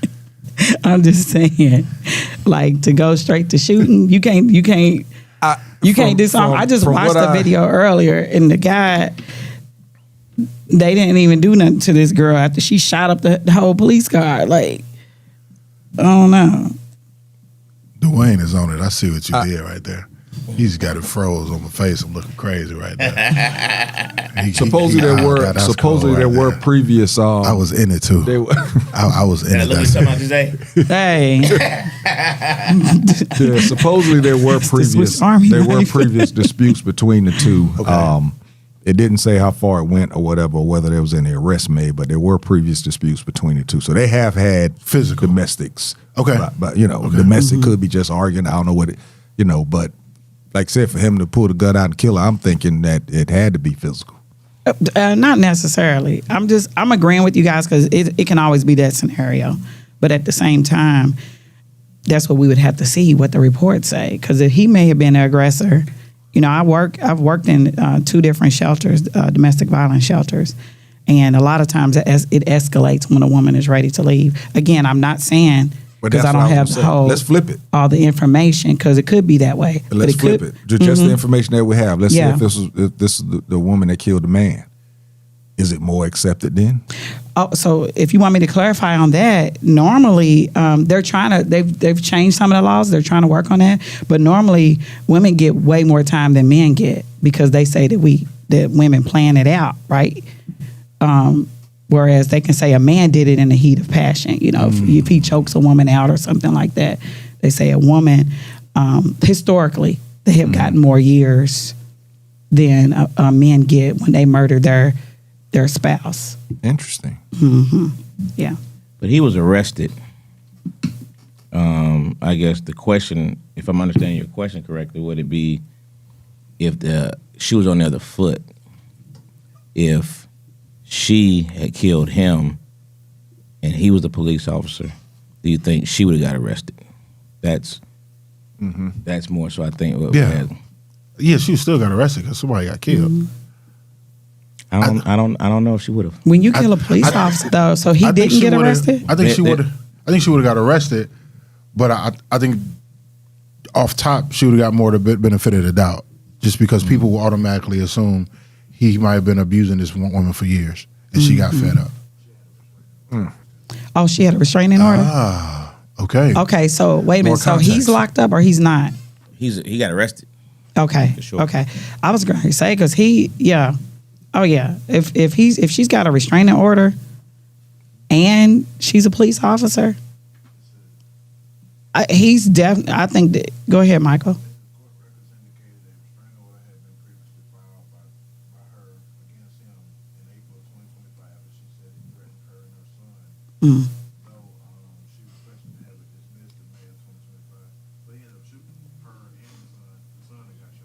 You know what? Yeah. What he said though, they couldn't. Oh yeah, he's a psychopath. Yeah, basically, she actually had a restraining order against him in April of 2025.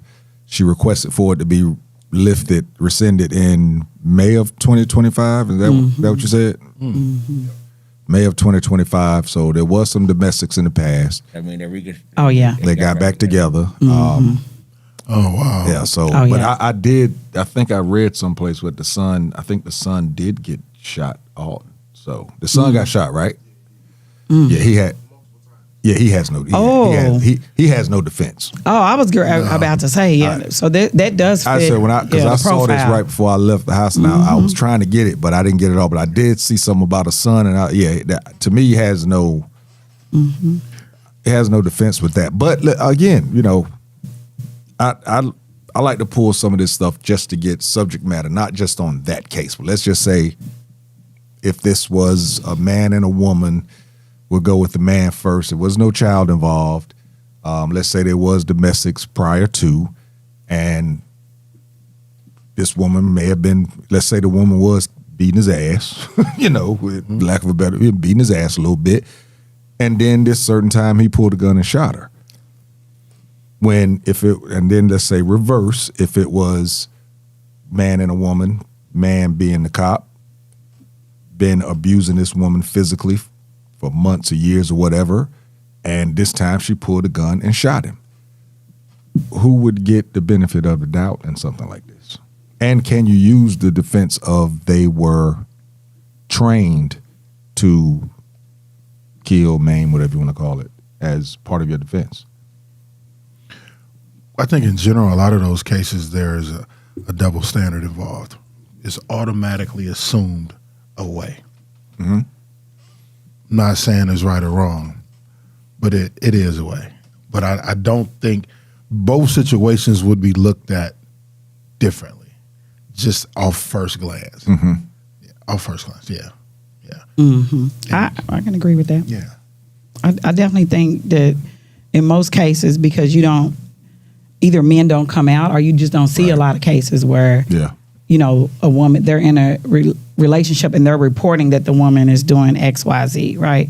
But either way, either position, if you're a man or a woman, if you are constantly coming at someone, abusing them, and most of those type of relationships come with threats, and somebody follows through on those threats, right? Even if it's like little threats where they're breaking phones or tearing up cars, once they say something, then either party has should feel. I tell people, if somebody says that to you, they will do it. Just take them serious. That's not even something to play about. If someone says they will kill you or, what have you. So, yeah, you're going to be on guard, But if there's a way to escape, then escape, right?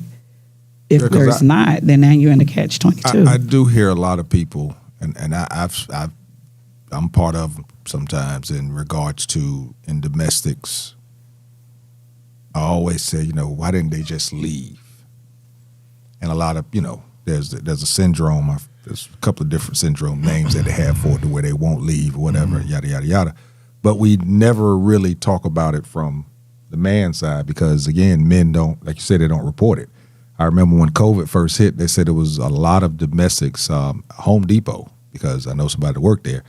They was like, man, there was so many domestic violence things going on with the people at Home Depot, but it was more men getting abused. Not only physical, it was emotional, it was tired of being home. It was got tired of being at the house. Go back to work, and you still have the male pride and the ego. Like, how do you tell your homeboy, like, dog, she is kicking my ass? Yeah, I'm taking an L at the crib, dog. Yeah. I mean, sometimes it is hard for people to leave, though. Yeah. Like even when you're not in an abusive relationship, right? I'm silly for this, but rent is high as hell. So some people can't afford to leave. People are staying together. You know what I'm saying? But you, by me working in a shelter, what I see a lot of times is, in general, okay, guys, not everyone, right? But in general, men make more than women. And sometimes, especially if you get into a situation where this person says, oh, stay at home with the kids, So then you try to get out there on your own. If you've been staying home with your kids for so long, it may be hard to get employment or employment that will take care of you and your kids, right? It's a very good point. So you just decide, to stay in there because now you taking the kids from living in a nice house in a nice neighborhood to possibly, again, I'm not saying everyone, but possibly a neighborhood with lower standards because this is what you can afford, right? And you may not be able to afford that. Very good point. Because what they do, what I've seen a lot of times, when the woman does leave or files for a divorce, the man takes all financial incentives away. That's like to punish the woman. He's going to cut off, especially if he was the breadwinner. I've seen it a lot of times. Unless he's just trying to get the hell on. Right. I mean, and I ain't trying to hear. I'm out. And he could be that, right? But a lot of times if it's an abusive relationship, their whole thing is control. So no, they're not going to just let a person go just like that. And they can be cheating and everything. It's crazy.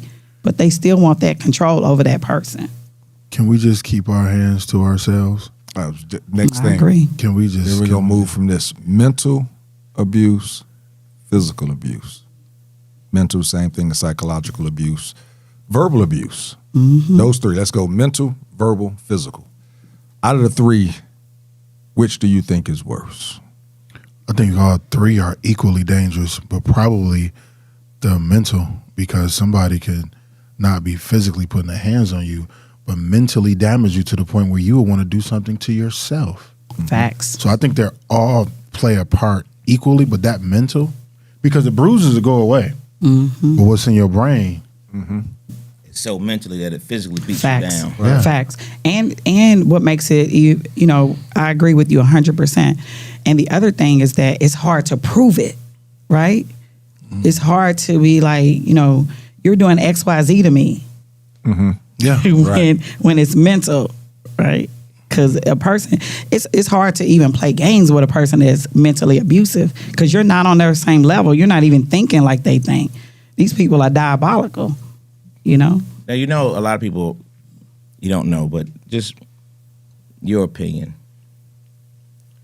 Do you think if you had to put a percentage on it, because you've been around so much, with the domestic violence place you worked and all that, do you think that most men who are mentally and physically abusive show those signs early on prior to, let's say, a marriage, before they get married or deep in that relationship? Do you feel like they show the signs and the woman ignores them, for lack of better words? I think that every situation is different. Sure. And talk to these women. I'm going to say, I can't, from talking to the women, I'm going to say that they don't show it. But I don't think that's 100% true, right? Because no woman is going to be like, oh, immediately he did this. Because most abusers are going to come in with honey, right? They're going to come in with something to draw that person into them. And it's not going to be, I'll beat your ass, right? It's not going to. So for the most part, I do think that they come in with a different personality and then morph into that person, or that personality comes out when they don't get their way. Yeah, I mean, Right. we all know from the dating aspect that happens. Yeah. The person don't show who they are. Yeah. But at some point, even if you've been dating for a while, you know what I mean? And let's just say you've been dating about a year and you ain't married yet, but you're thinking about getting married. Do you think they disguise it that long? Oh, or do you yeah. Or do you think they show signs?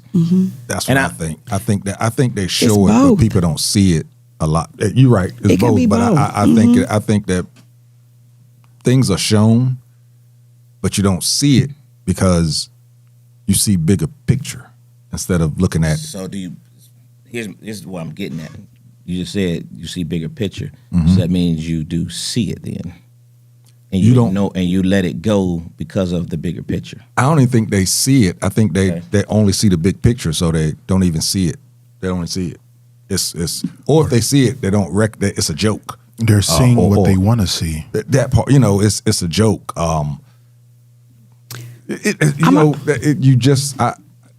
I think sometimes people show who they are, and it don't take a long time for them to show it. usually what happens in my belief and also in my life, once you finally see it or recognize it, recognize it. You might see it, but not you know how you can see somebody but not recognize them? When you recognize it, then you start backtracking. Be like, damn. Did that shit back. That motherfucker said that. I'll be damned. Yeah. They've been doing this the whole time. I think once you recognize, I mean, again, just somebody's face, you can see them, be like, man, I don't recognize them. But then as soon as you recognize them and be like, that's that motherfucker. Yeah. But when you didn't recognize them, it was just somebody that you. Love is blind. I mean, you're right. You're right. They got a show out called You're right about that. You're right about that in some of the relationships. You're 100% right about that in some of the relationships, right? The key word is, like you said, sometimes you don't recognize it. Yeah. Because if you've ever read up on covert narcissism, a lot of times this person, the things that they're doing, it seems like they're not a bad person, but go back to the mental manipulation, right? Which and this is not just men. Women can be narcissists and covert narcissists, right? And you might not even understand that you're being mentally abused with how they play their cards. And then when you recognize it, then that's when you look back, right? Oh, this person was a compulsive like I've seen people where I remember my cousin was dating this guy. They had I used to want to model my relationships after them. And she said one day he came out and told her he'd been cheating on her the whole time, And I tell people, you can never say that you won't be cheated on or played for a fool, right? Because if you're a person that you lead with your heart and you expect people to be how you expect people, if you're a person that you're honest and you put yourself out there and you have integrity, you assume that the person that you pick, right, that you spend some time with, that they have the same characteristics, but that's not always true. And it comes out later because you're not following this person around. Yeah, I've always said to be played by a fool, you have to actually be played by a fool. Played as a fool. But everybody plays the fool sometimes. Yeah, Come on, exactly. Exactly. No and half the time exactly. you have no idea, but until you can't say that you was played by a fool until you was actually played as a fool. But even then, we made those decisions. Yeah. You knew the job was dangerous before you took it. You didn't even overlook it. Now that's an important thing right there too, because that's a big thing going on, right? We knew. You're like, man, maybe it won't happen with me. You ain't that special. There's no exception. But there's no rules, right? And there's love is just, you got to put yourself out there, right? That's like the big thing going on now. So many women don't want to be in relationships, and men either, because they're scared to get hurt, right? They scared to play the fool. Hey, you gonna play a fool?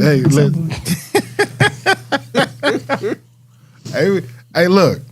Some people just enjoy their peace better than all the extra. I agree. Because you can get companionship without the relationship or marriage. Oh, I'm gonna say that one more time.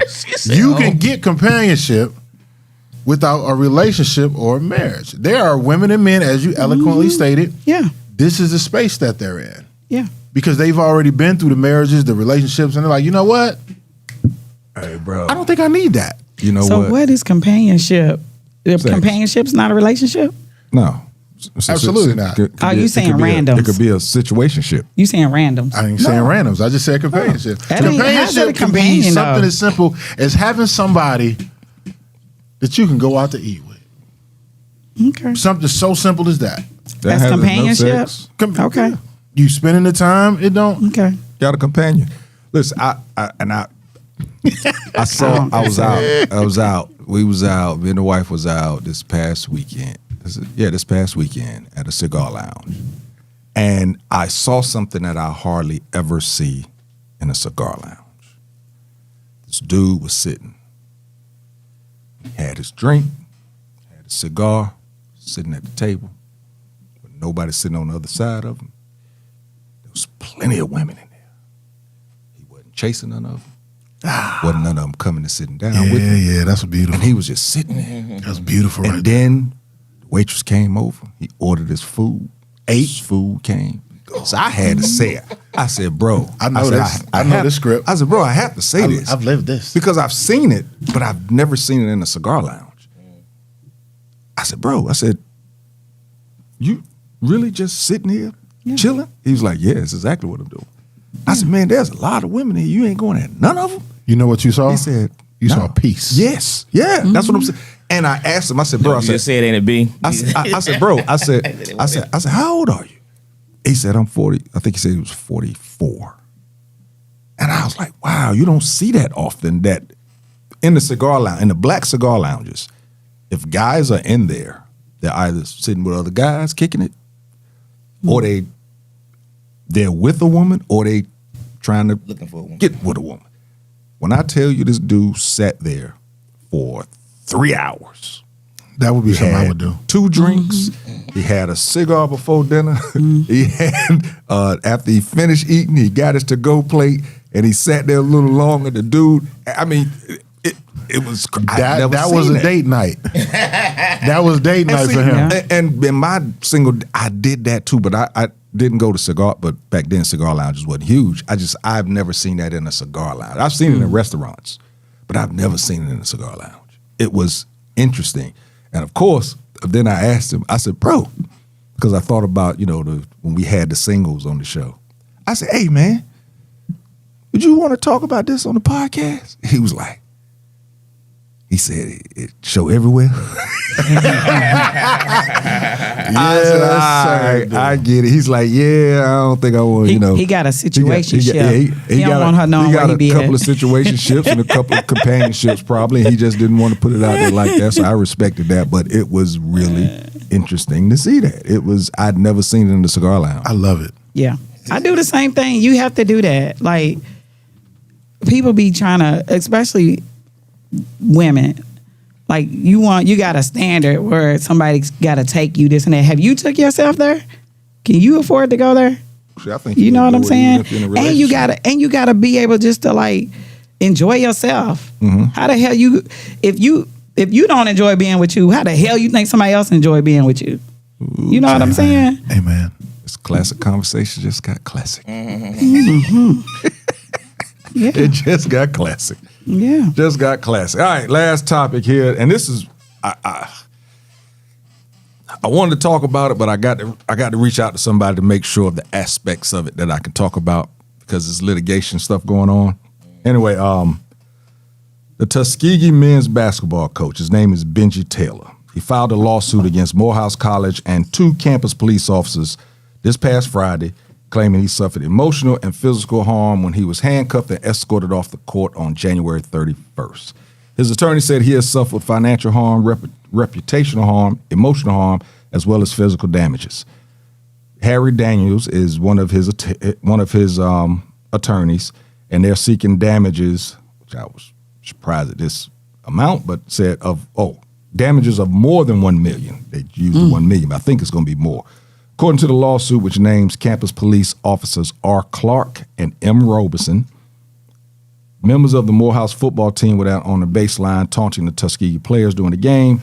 Taylor was concerned about that the situation would escalate and asked one of the officers for the players to be removed.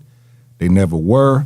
Then, once it came time to shake hands, the Morehouse football players got in line to shake hands with the Tuskegee basketball players.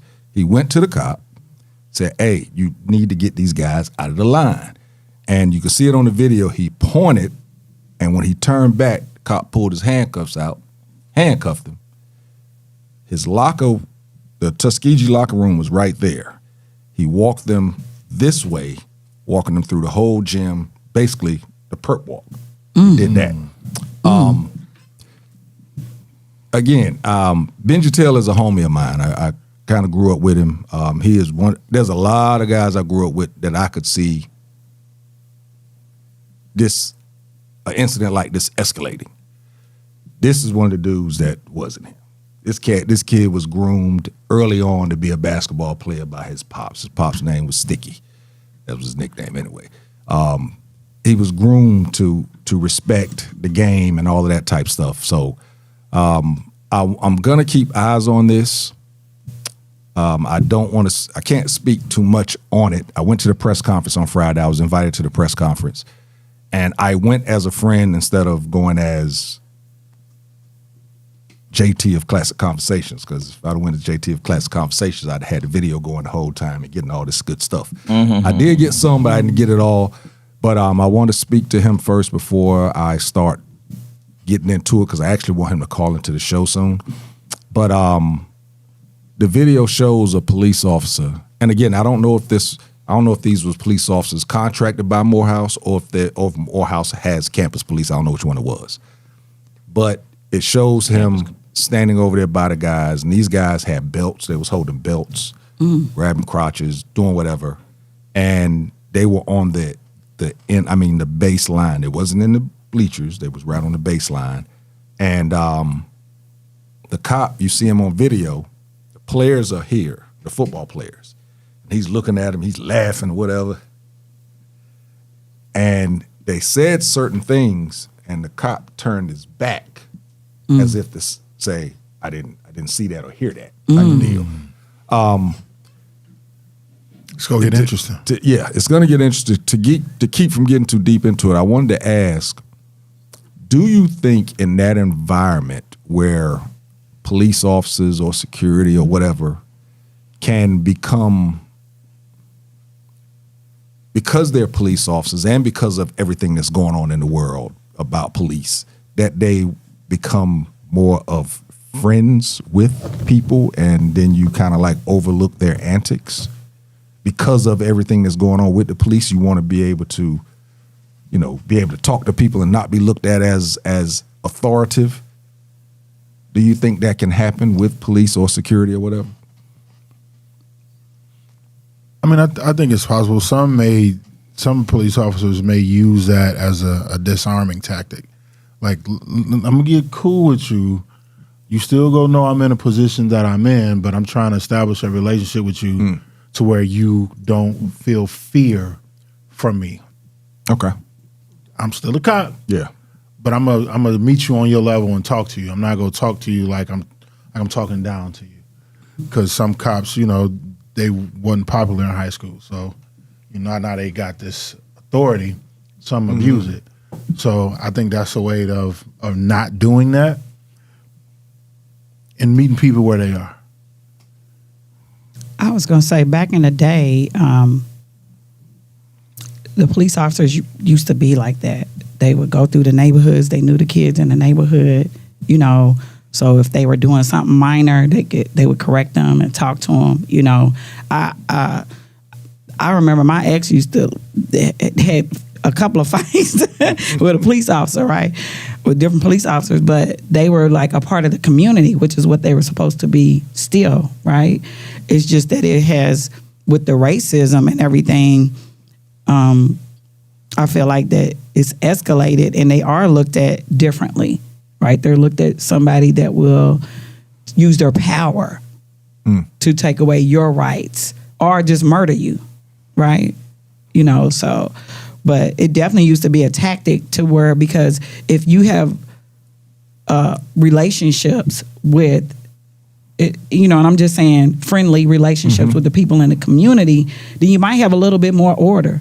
You might have, where they see you come in or they know they respect you, right? Because you look at them as a human and as somebody that's flawed, and you understand that not just as, do what the hell I tell you to do, are you going to jail? But yeah, they used to be like something that the police officers would do. And let me ask you, being a former member of is it not the fraternity? What do they call it? What's the police? What do they call it? It's law enforcement. It was something else. It fraternal order or something like that. What? That's just like a union type thing. Okay. Law enforcement. I love y'all. Is that a Jesus Christ. Is that a is it a fine line to be able to play that? It's like the blue shield type thing. Yeah, where you can, like you said, be a part of the community, befriend certain people in the community, but also be able to command and demand the respect from the community. Is it a fine line on going too far and being a friend, or? Well, yeah, there's always a fine line. You know what I mean? But you know, it's a needed thing. You know, like when I came out of the police department,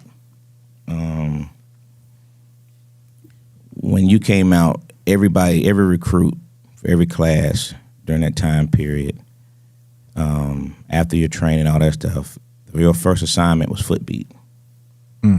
And the goal of the footbeat officers was to establish community relationships. I mean, the goal of the footbeat officers was to go around, you're on foot, you know what I mean? They drop you off. You know, your job is go wherever zone you're in and they'll put you at different spots. Every day you go to different spots around the city, in your zone. And the goal was to meet, greet, you know what I mean, make people comfortable with you and your presence, contacting you, you know what I mean? That was the whole goal. They don't really do foot beat anymore, you know what I mean? There's such a police shortage now. But that used to be the goal, man, you know, and it's unfortunate that they don't do that because it's very helpful. And, you know, you will get way more out of your community if you do show some level of respect to the people, you know, show some kind of compassion, you know, show that your blood bleeds red just like everybody else's, you know what I mean? And so, yeah, I mean, that's what you should do. That's what you should want to do. But unfortunately, the training, you know, our training was 6 months. That jumps down to like 3 months now. And that's for the city of Atlanta. You know, you go to these smaller cities, it's 6 weeks. You know what I mean? 6 to 8 weeks. That's just not enough time to put somebody out on the streets with a gun and a badge and giving them that kind of control and power over people. Those people who work at those schools, a lot of campus cops, they send those campus cops because their police forces aren't big enough for a training academy. Okay. I mean, schools only have like 8, 10, 12 officers, you know, at best. You know what I mean? So they send them to Forsyth, and that training is 6 weeks. And you can actually go there as a regular person. You can go get the training and then go out and try to find a job because you're now post-certified. You know what I'm saying? Without even going through an actual agency. So the agency will hire you because you got the post-certification, so then they got to go pay to train you. You already did it yourself. You pay for your own training. 6 weeks, though. You get 6 weeks. You get post-certified, and now you post-certified, you can get hired by an agency. And a lot of these campus cops, that's what they are. They have very, very little training. You know, so you don't get those interpersonal things. You know what I mean? And these guys were wrong. You know, there was no reason whatsoever to handcuff that man. They were dead wrong. But that's that power. That's that you on my turf type BS. You know, and and it happens way too often. You know, and that's why you see so many of these incidents happen with these officers around the country. These people who just shoot first, ask questions later. They have very little training. Most of them scared. Just bad news, man. You know, for everything that I've seen on this case,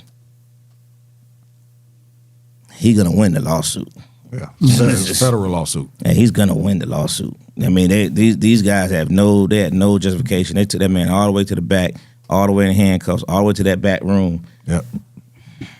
When all they had to do was simply remove those guys from the line. That's all they had to do. But they took that possession type thing, you know. So, but it's like the theme of our administration right now.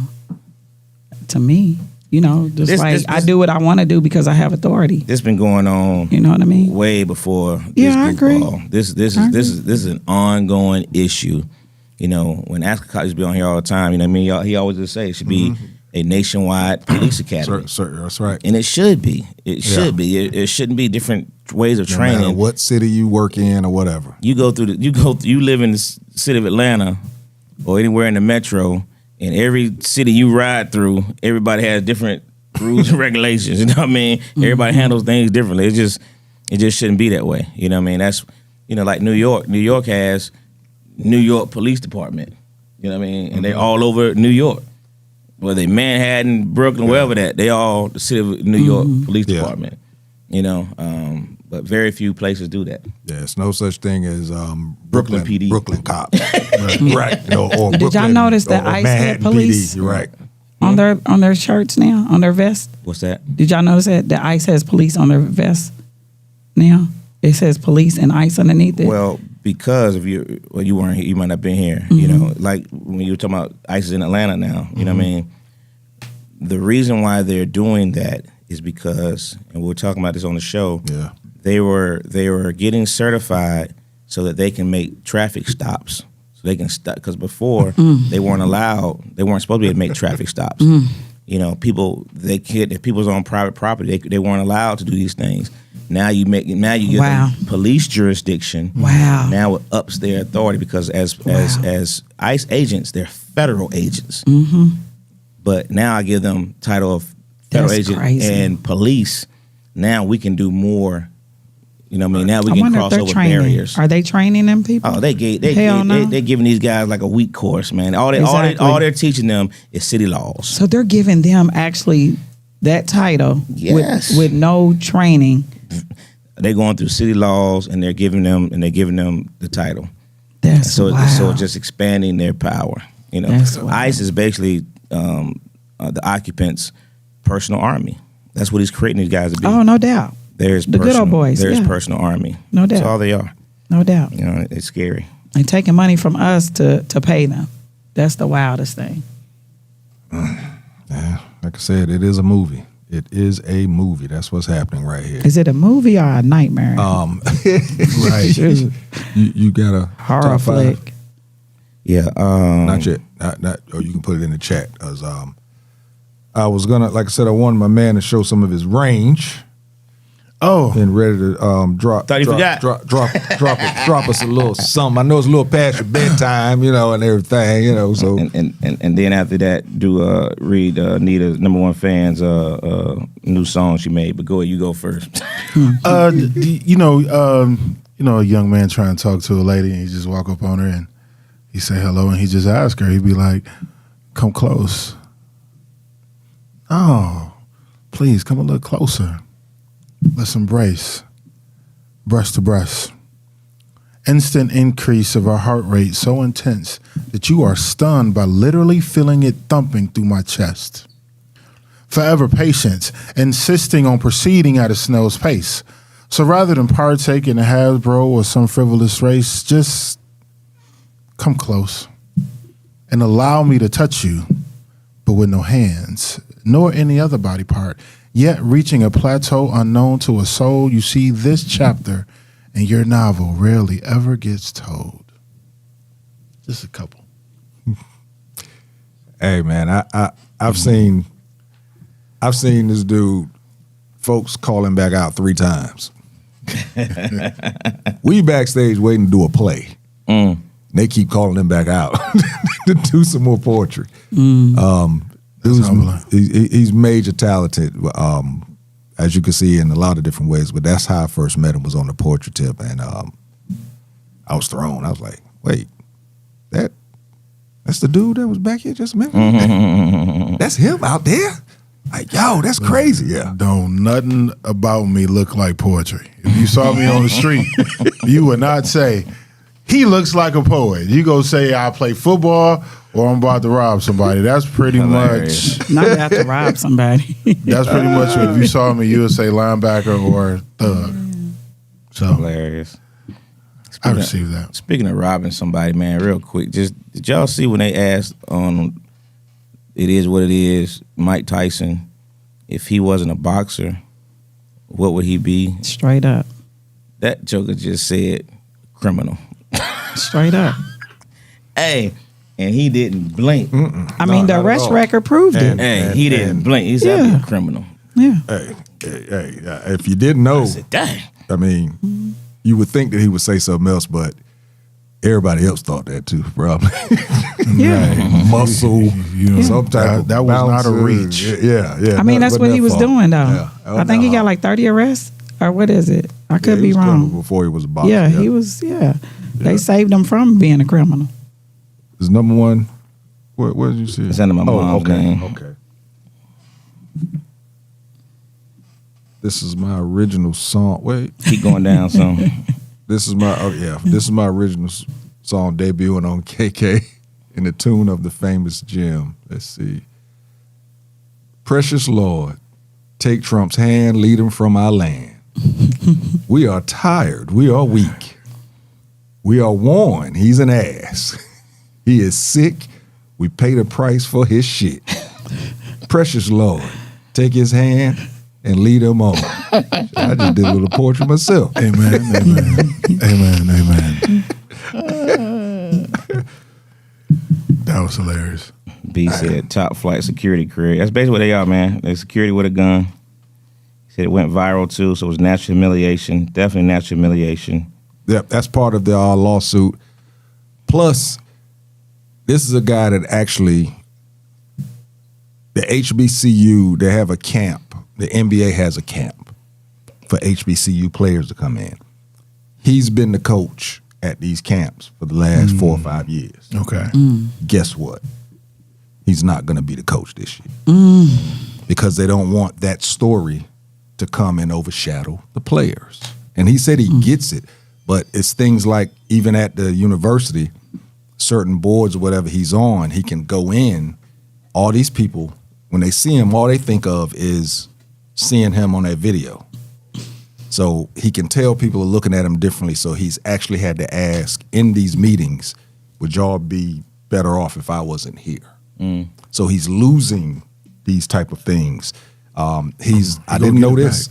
There's only been 4 coaches ever that's coached at the Division I, Division II, Division III level. He's one of them, and he's the only black man to ever do it. He said, if I got fired tomorrow, when I go for these other job interviews, first thing they're going to think of is this perp walk. He's already experienced when he's going into living rooms to recruit. People don't read everything, you know what I'm saying? They see a perp walk. Hey, weren't you the coach that got led off the floor in handcuffs? These are coming from parents. So all of this type of stuff is part of the lawsuit. This was the first time that he had spoke about it. I'd reached out to him a couple of times by text, just checking in on him. But this was the first time that he had spoke about it publicly. He's losing hair. His wife took a picture of the back of his head, said he was losing hair. And I know for a fact his dad had an afro up to the time he left. He said he's unable to sleep more than 2 hours without assistance. He's, especially now that the season is over with. And I mean, he actually got emotional because they showed the video, and he actually got emotional while he was doing his news conference. Then on top of that, at the championship game, they was playing Morehouse again. He called a timeout. He noticed all his kids kept looking up, but he didn't pay any attention to it. The kids could have been looking up because they don't want to look at him because they done messed up. After the game, his wife came up to him and said, hey, listen, you're not doing any press conferences. You ain't doing nothing. We're leaving. He was like, nah, I got to go do the press conference. We lost. I can't. She was like, you don't know. They actually showed it on the Jumbotron, him being escorted off the court on the Jumbotron because they showed it on ESPN was televising the game. They showed it on ESPN, but in there they decided to show it on the Jumbotron also. So it's a lot that's going in. I don't think it's ever going to hit the courtrooms. Me myself, They go. Like I said, they got video footage of the behavior of the cops before and after. You saw it, the video of him going down the long hallway. They took him into a weight room. It's the apologies, the way the apologies came weren't apologies. It's Trying to testify. Yeah, and I mean, we're talking about this is a black man coaching an HBCU team against another HBCU team. What are we doing? Bruh, I mean, if Tuskegee was playing Alabama, we'd be like, oh man, them white folks, blah, blah, blah. But you can't do that. Sometimes we be our own worst enemy sometimes. Let's say most of the time. Not most of the time. All right, let me make sure. Hey, before I read it, I'm gonna do the top 5. But I just want to hit this one thing I want to bring up. But your top 5, I did this for you, man. Top 5 commercials of all time. Mr. Commercial Man. Your top 5 commercials of all time. Before we started, give y'all time to think about it. Man, you hear about these 2 14-year-olds got killed? In South Fulton? Yeah. Yeah, they just arrested another 14-year-old. 8th grade. Yeah. Killed him over a vape pen. You know what? My friend posted something on his page, and that made me go look it up because he was at the balloons release ceremony. Yep. Of a vape. Yeah, Vape I think they pen. was 14 and 16.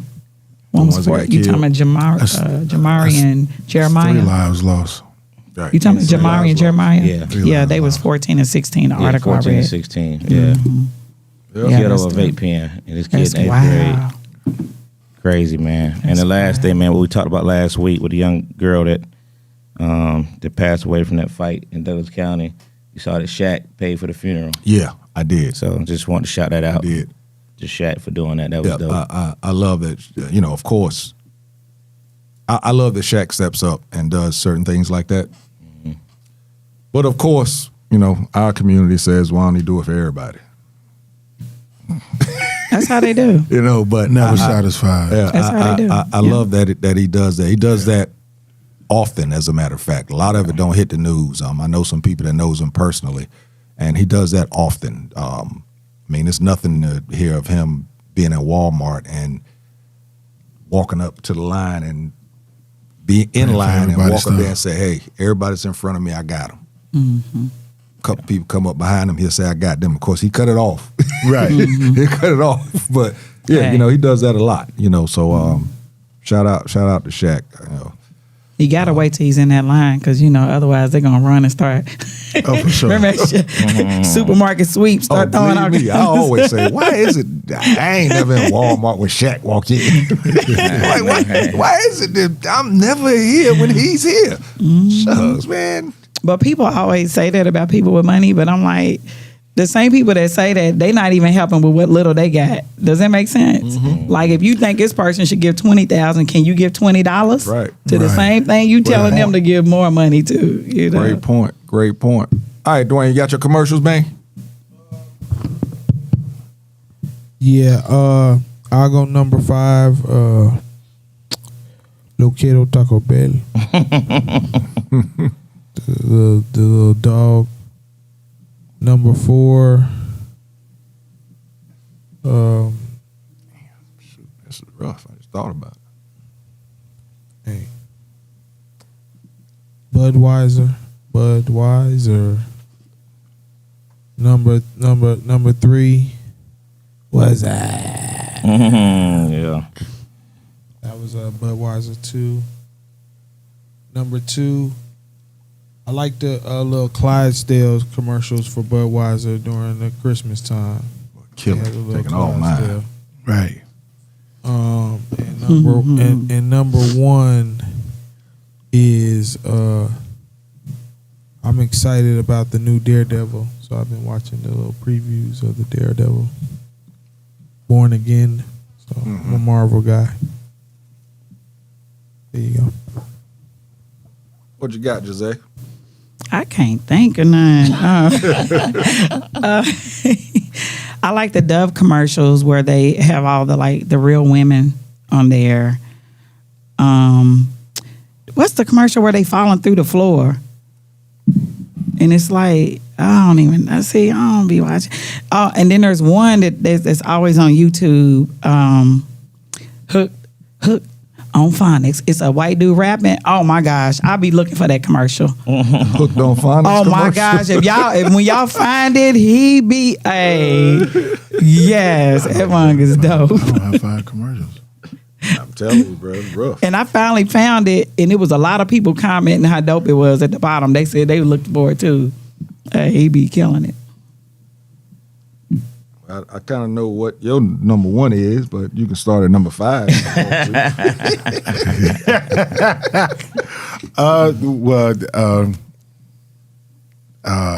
Shoot. No, never. Much as we look at I commercials, like the never commercial recognize. that Jalen Rose and Kobe Bryant did when he was joking about the 81 points. Yo, and the that 81 was others. dope. Yeah. I like that one. I like the old school commercial back in the day with the Converse Cons with Larry and Magic. I like the commercial that Allen Iverson did with Jada Kiss for Reebok when he was bouncing the basketball. I think that's 3 or 4. Was that 4? That was 3. That's 3. I like the old commercial when they was selling the records and the dude would tell his homeboy, he's like, "No, my brother, you got to get your own." I like that one. And That dude with the S curve. Yeah. and I like the commercial for the 2026 NHL Winter Classic. That's right. That I was in playing Old Man Win in Miami. That's right. That's You my better say number that. one. You better say that. Your favorite actor's in it, right? Me. Well, no, I'm not my favorite actor. No, I'm not my favorite actor. Player. You gotta be your favorite. Yeah, I can't. I'm surprised I have 5 commercials. All right, mine.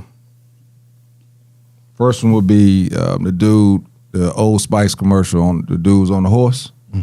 That would be number 5. Number 4, got to go with the old white lady with the white afro, asking where's the beef Where's the beef? on the Wendy's joint. Then number 2, I'm going back to Old Spice, the newer ones with Deion Cole. But Deion Cole, man, he killing that. He killing that game, man. It just keep expanding. Now that I added the little kid from the Shy, it just keeps expanding. That's my boyfriend. Then I have to go with the Air Jordan commercial with Mars Blackman. And and damn, number 1. I didn't get that far. Number one. You know what? Back in the day, all of the Tony the Tiger commercials, the Frosted Flakes. Yes, Frosted Flakes, because you got to add to it. Back then, we couldn't afford Frosted Flakes. So seeing the commercial just helped me think that the Piggly Wiggly Sugar Flakes that was not the same thing. was the Frosted Flakes by Kellogg. So yeah, that's number 1 for me. All the Tony Tigers back in the day. All right. Brother Harper got Frank said Shaq would be broke if he kept doing it for everybody because our folks keep doing it to each other. Facts. But Brother Harper got Mikey. He likes it. Good one. Very good.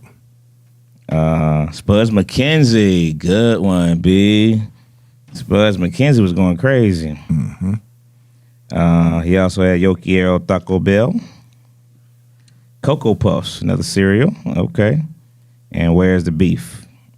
That's all time for the sure. cuckoo for Cocoa Puffs.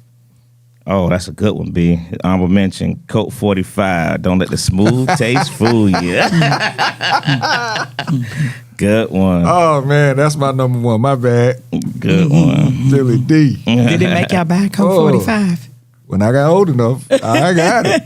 Yeah, but give me a Schlitz Malt Liquor It Bull worked any day then. over Coke 45. That bull would bust through the wall at the bar. Yeah, everybody start running. Yeah. Frank has NFL 100 with all the stars in the restaurant. Yeah, that's classic. Yeah. Going for the football. Yeah, that's wild. Yeah. He stole my other one here. Mean Joe Green, a kid. I knew you had that one. I was going. I thought for sure. I know Lo got that one. Yeah, it's definitely on my list. Scoop, there it is. Geico. Kobe Bryant Nike commercial. Geico Oh yeah, commercial, Kobe too. Bryant one's crazy. The one Kobe Bryant playing the one when it went that's silent, when the another whole one, room went silent and they started singing, and that was super dope. If that's not one of them, then I steal that one. Chicks dig the long ball. Yeah. Yeah. Tom Glavine.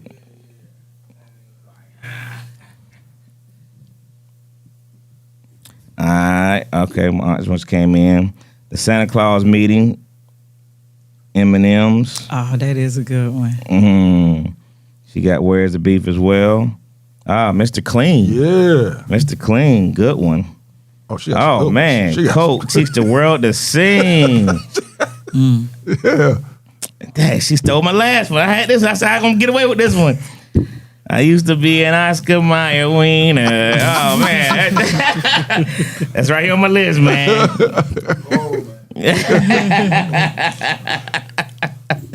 Hey, that commercial, they still know that song, man.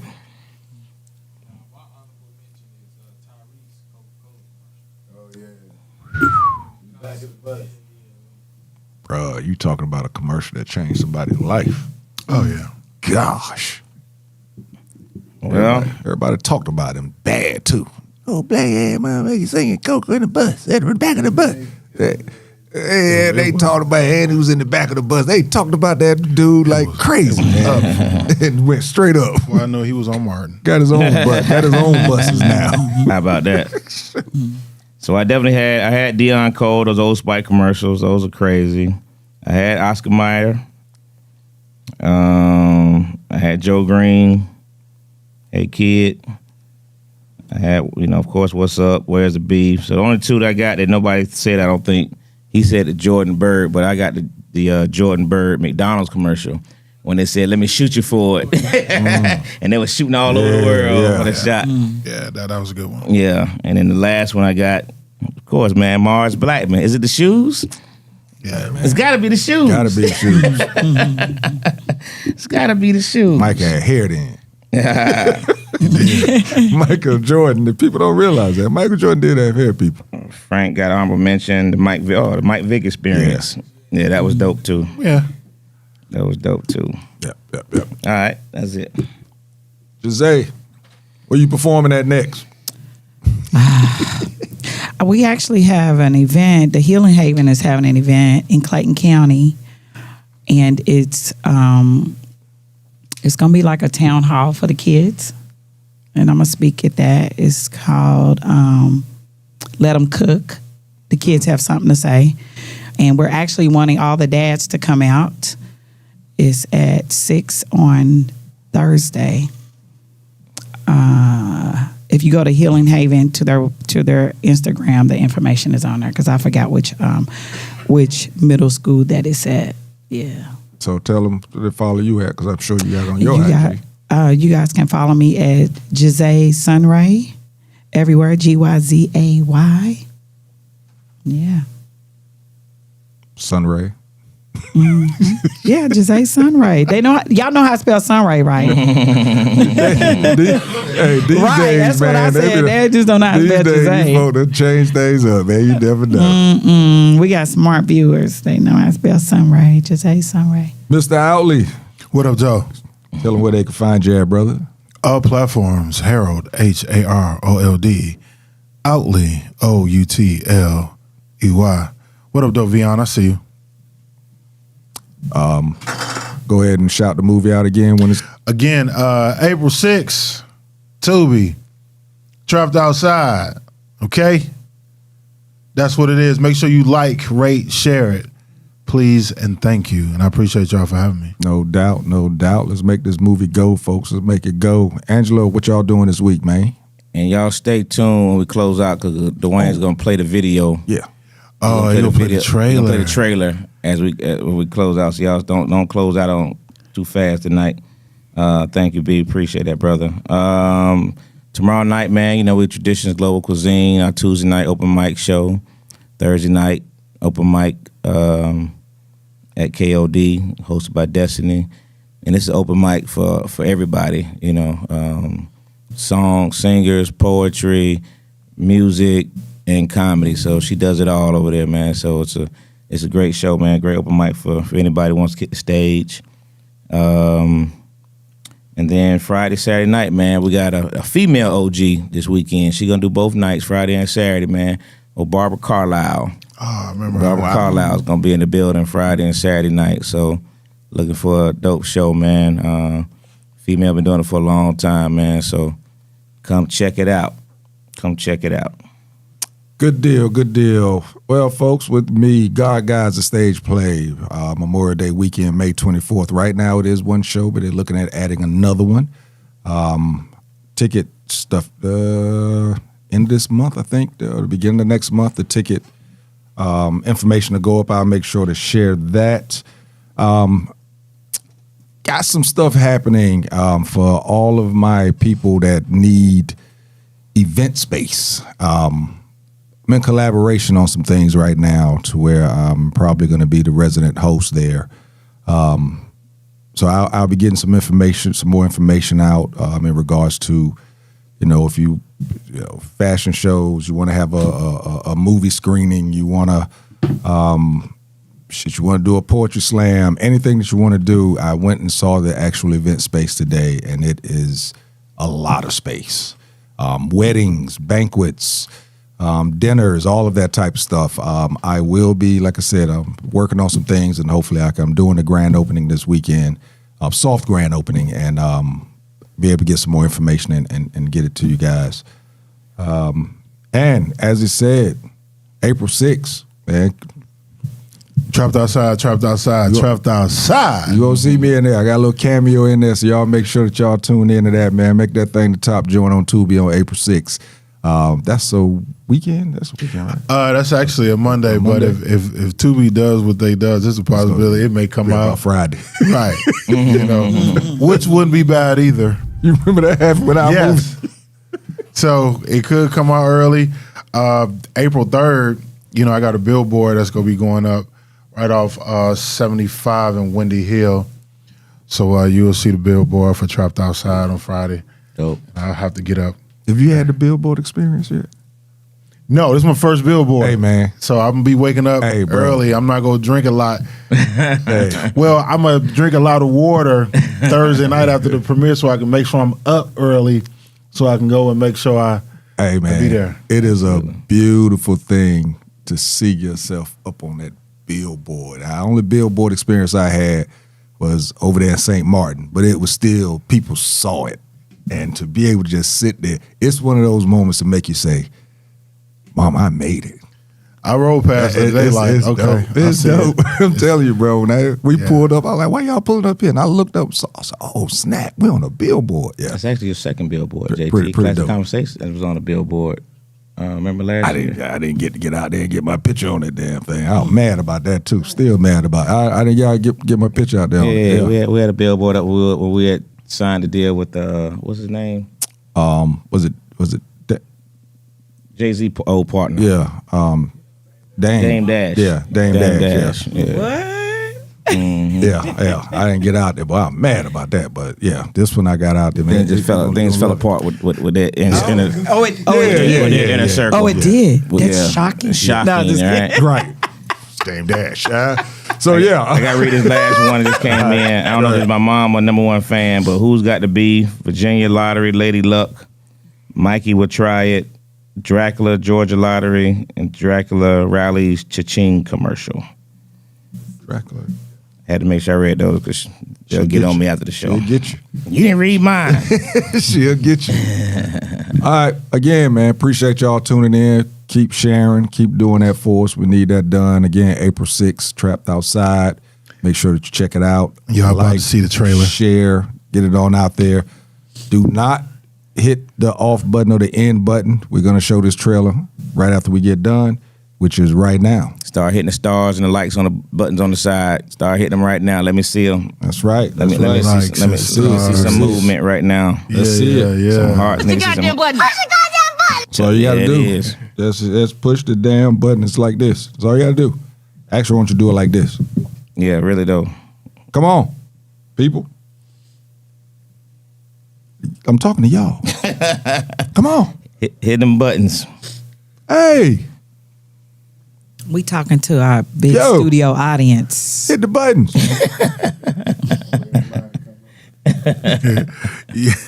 Hit the buttons, people.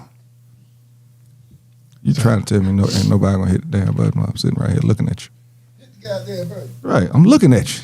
You just gonna not hit the button right in my face. Ain't this something? Frank, you already took your nap. I know you still up. Hit the button, man. There we go. There we go. Yeah. Got some movement. I appreciate Here we go. you. All right, so now we're going to show this trailer. But before we do that, classic. That is crazy. That is crazy. Yeah. That's crazy. Yeah, he's crazy. Classic Conversation with JTLO, and we out. You dig? Stay tuned, though. Watch the video.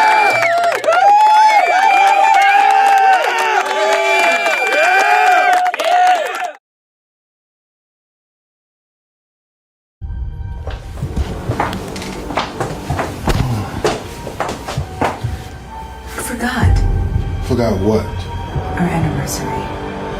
Okay. No, baby, I'm sorry.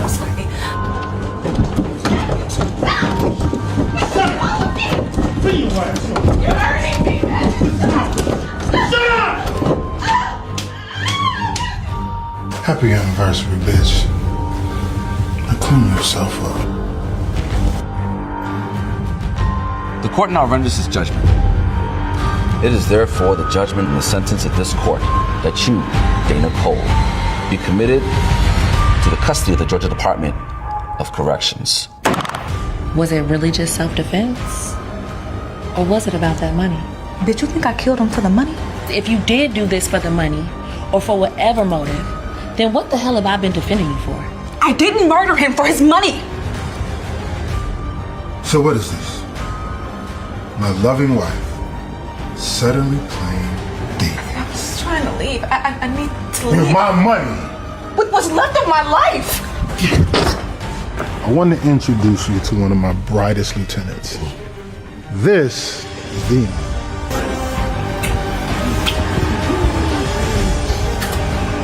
I'm sorry. I don't mean to interrupt, but you are so pretty. Thank you. I was about to say the same about you. Did you really want to come by, or are you just being nice? I wouldn't offer if I didn't mean it. That's what sure something I could have done when I had the chance. Trying to be a hero now? Nah. Just a man that wants to see the real you.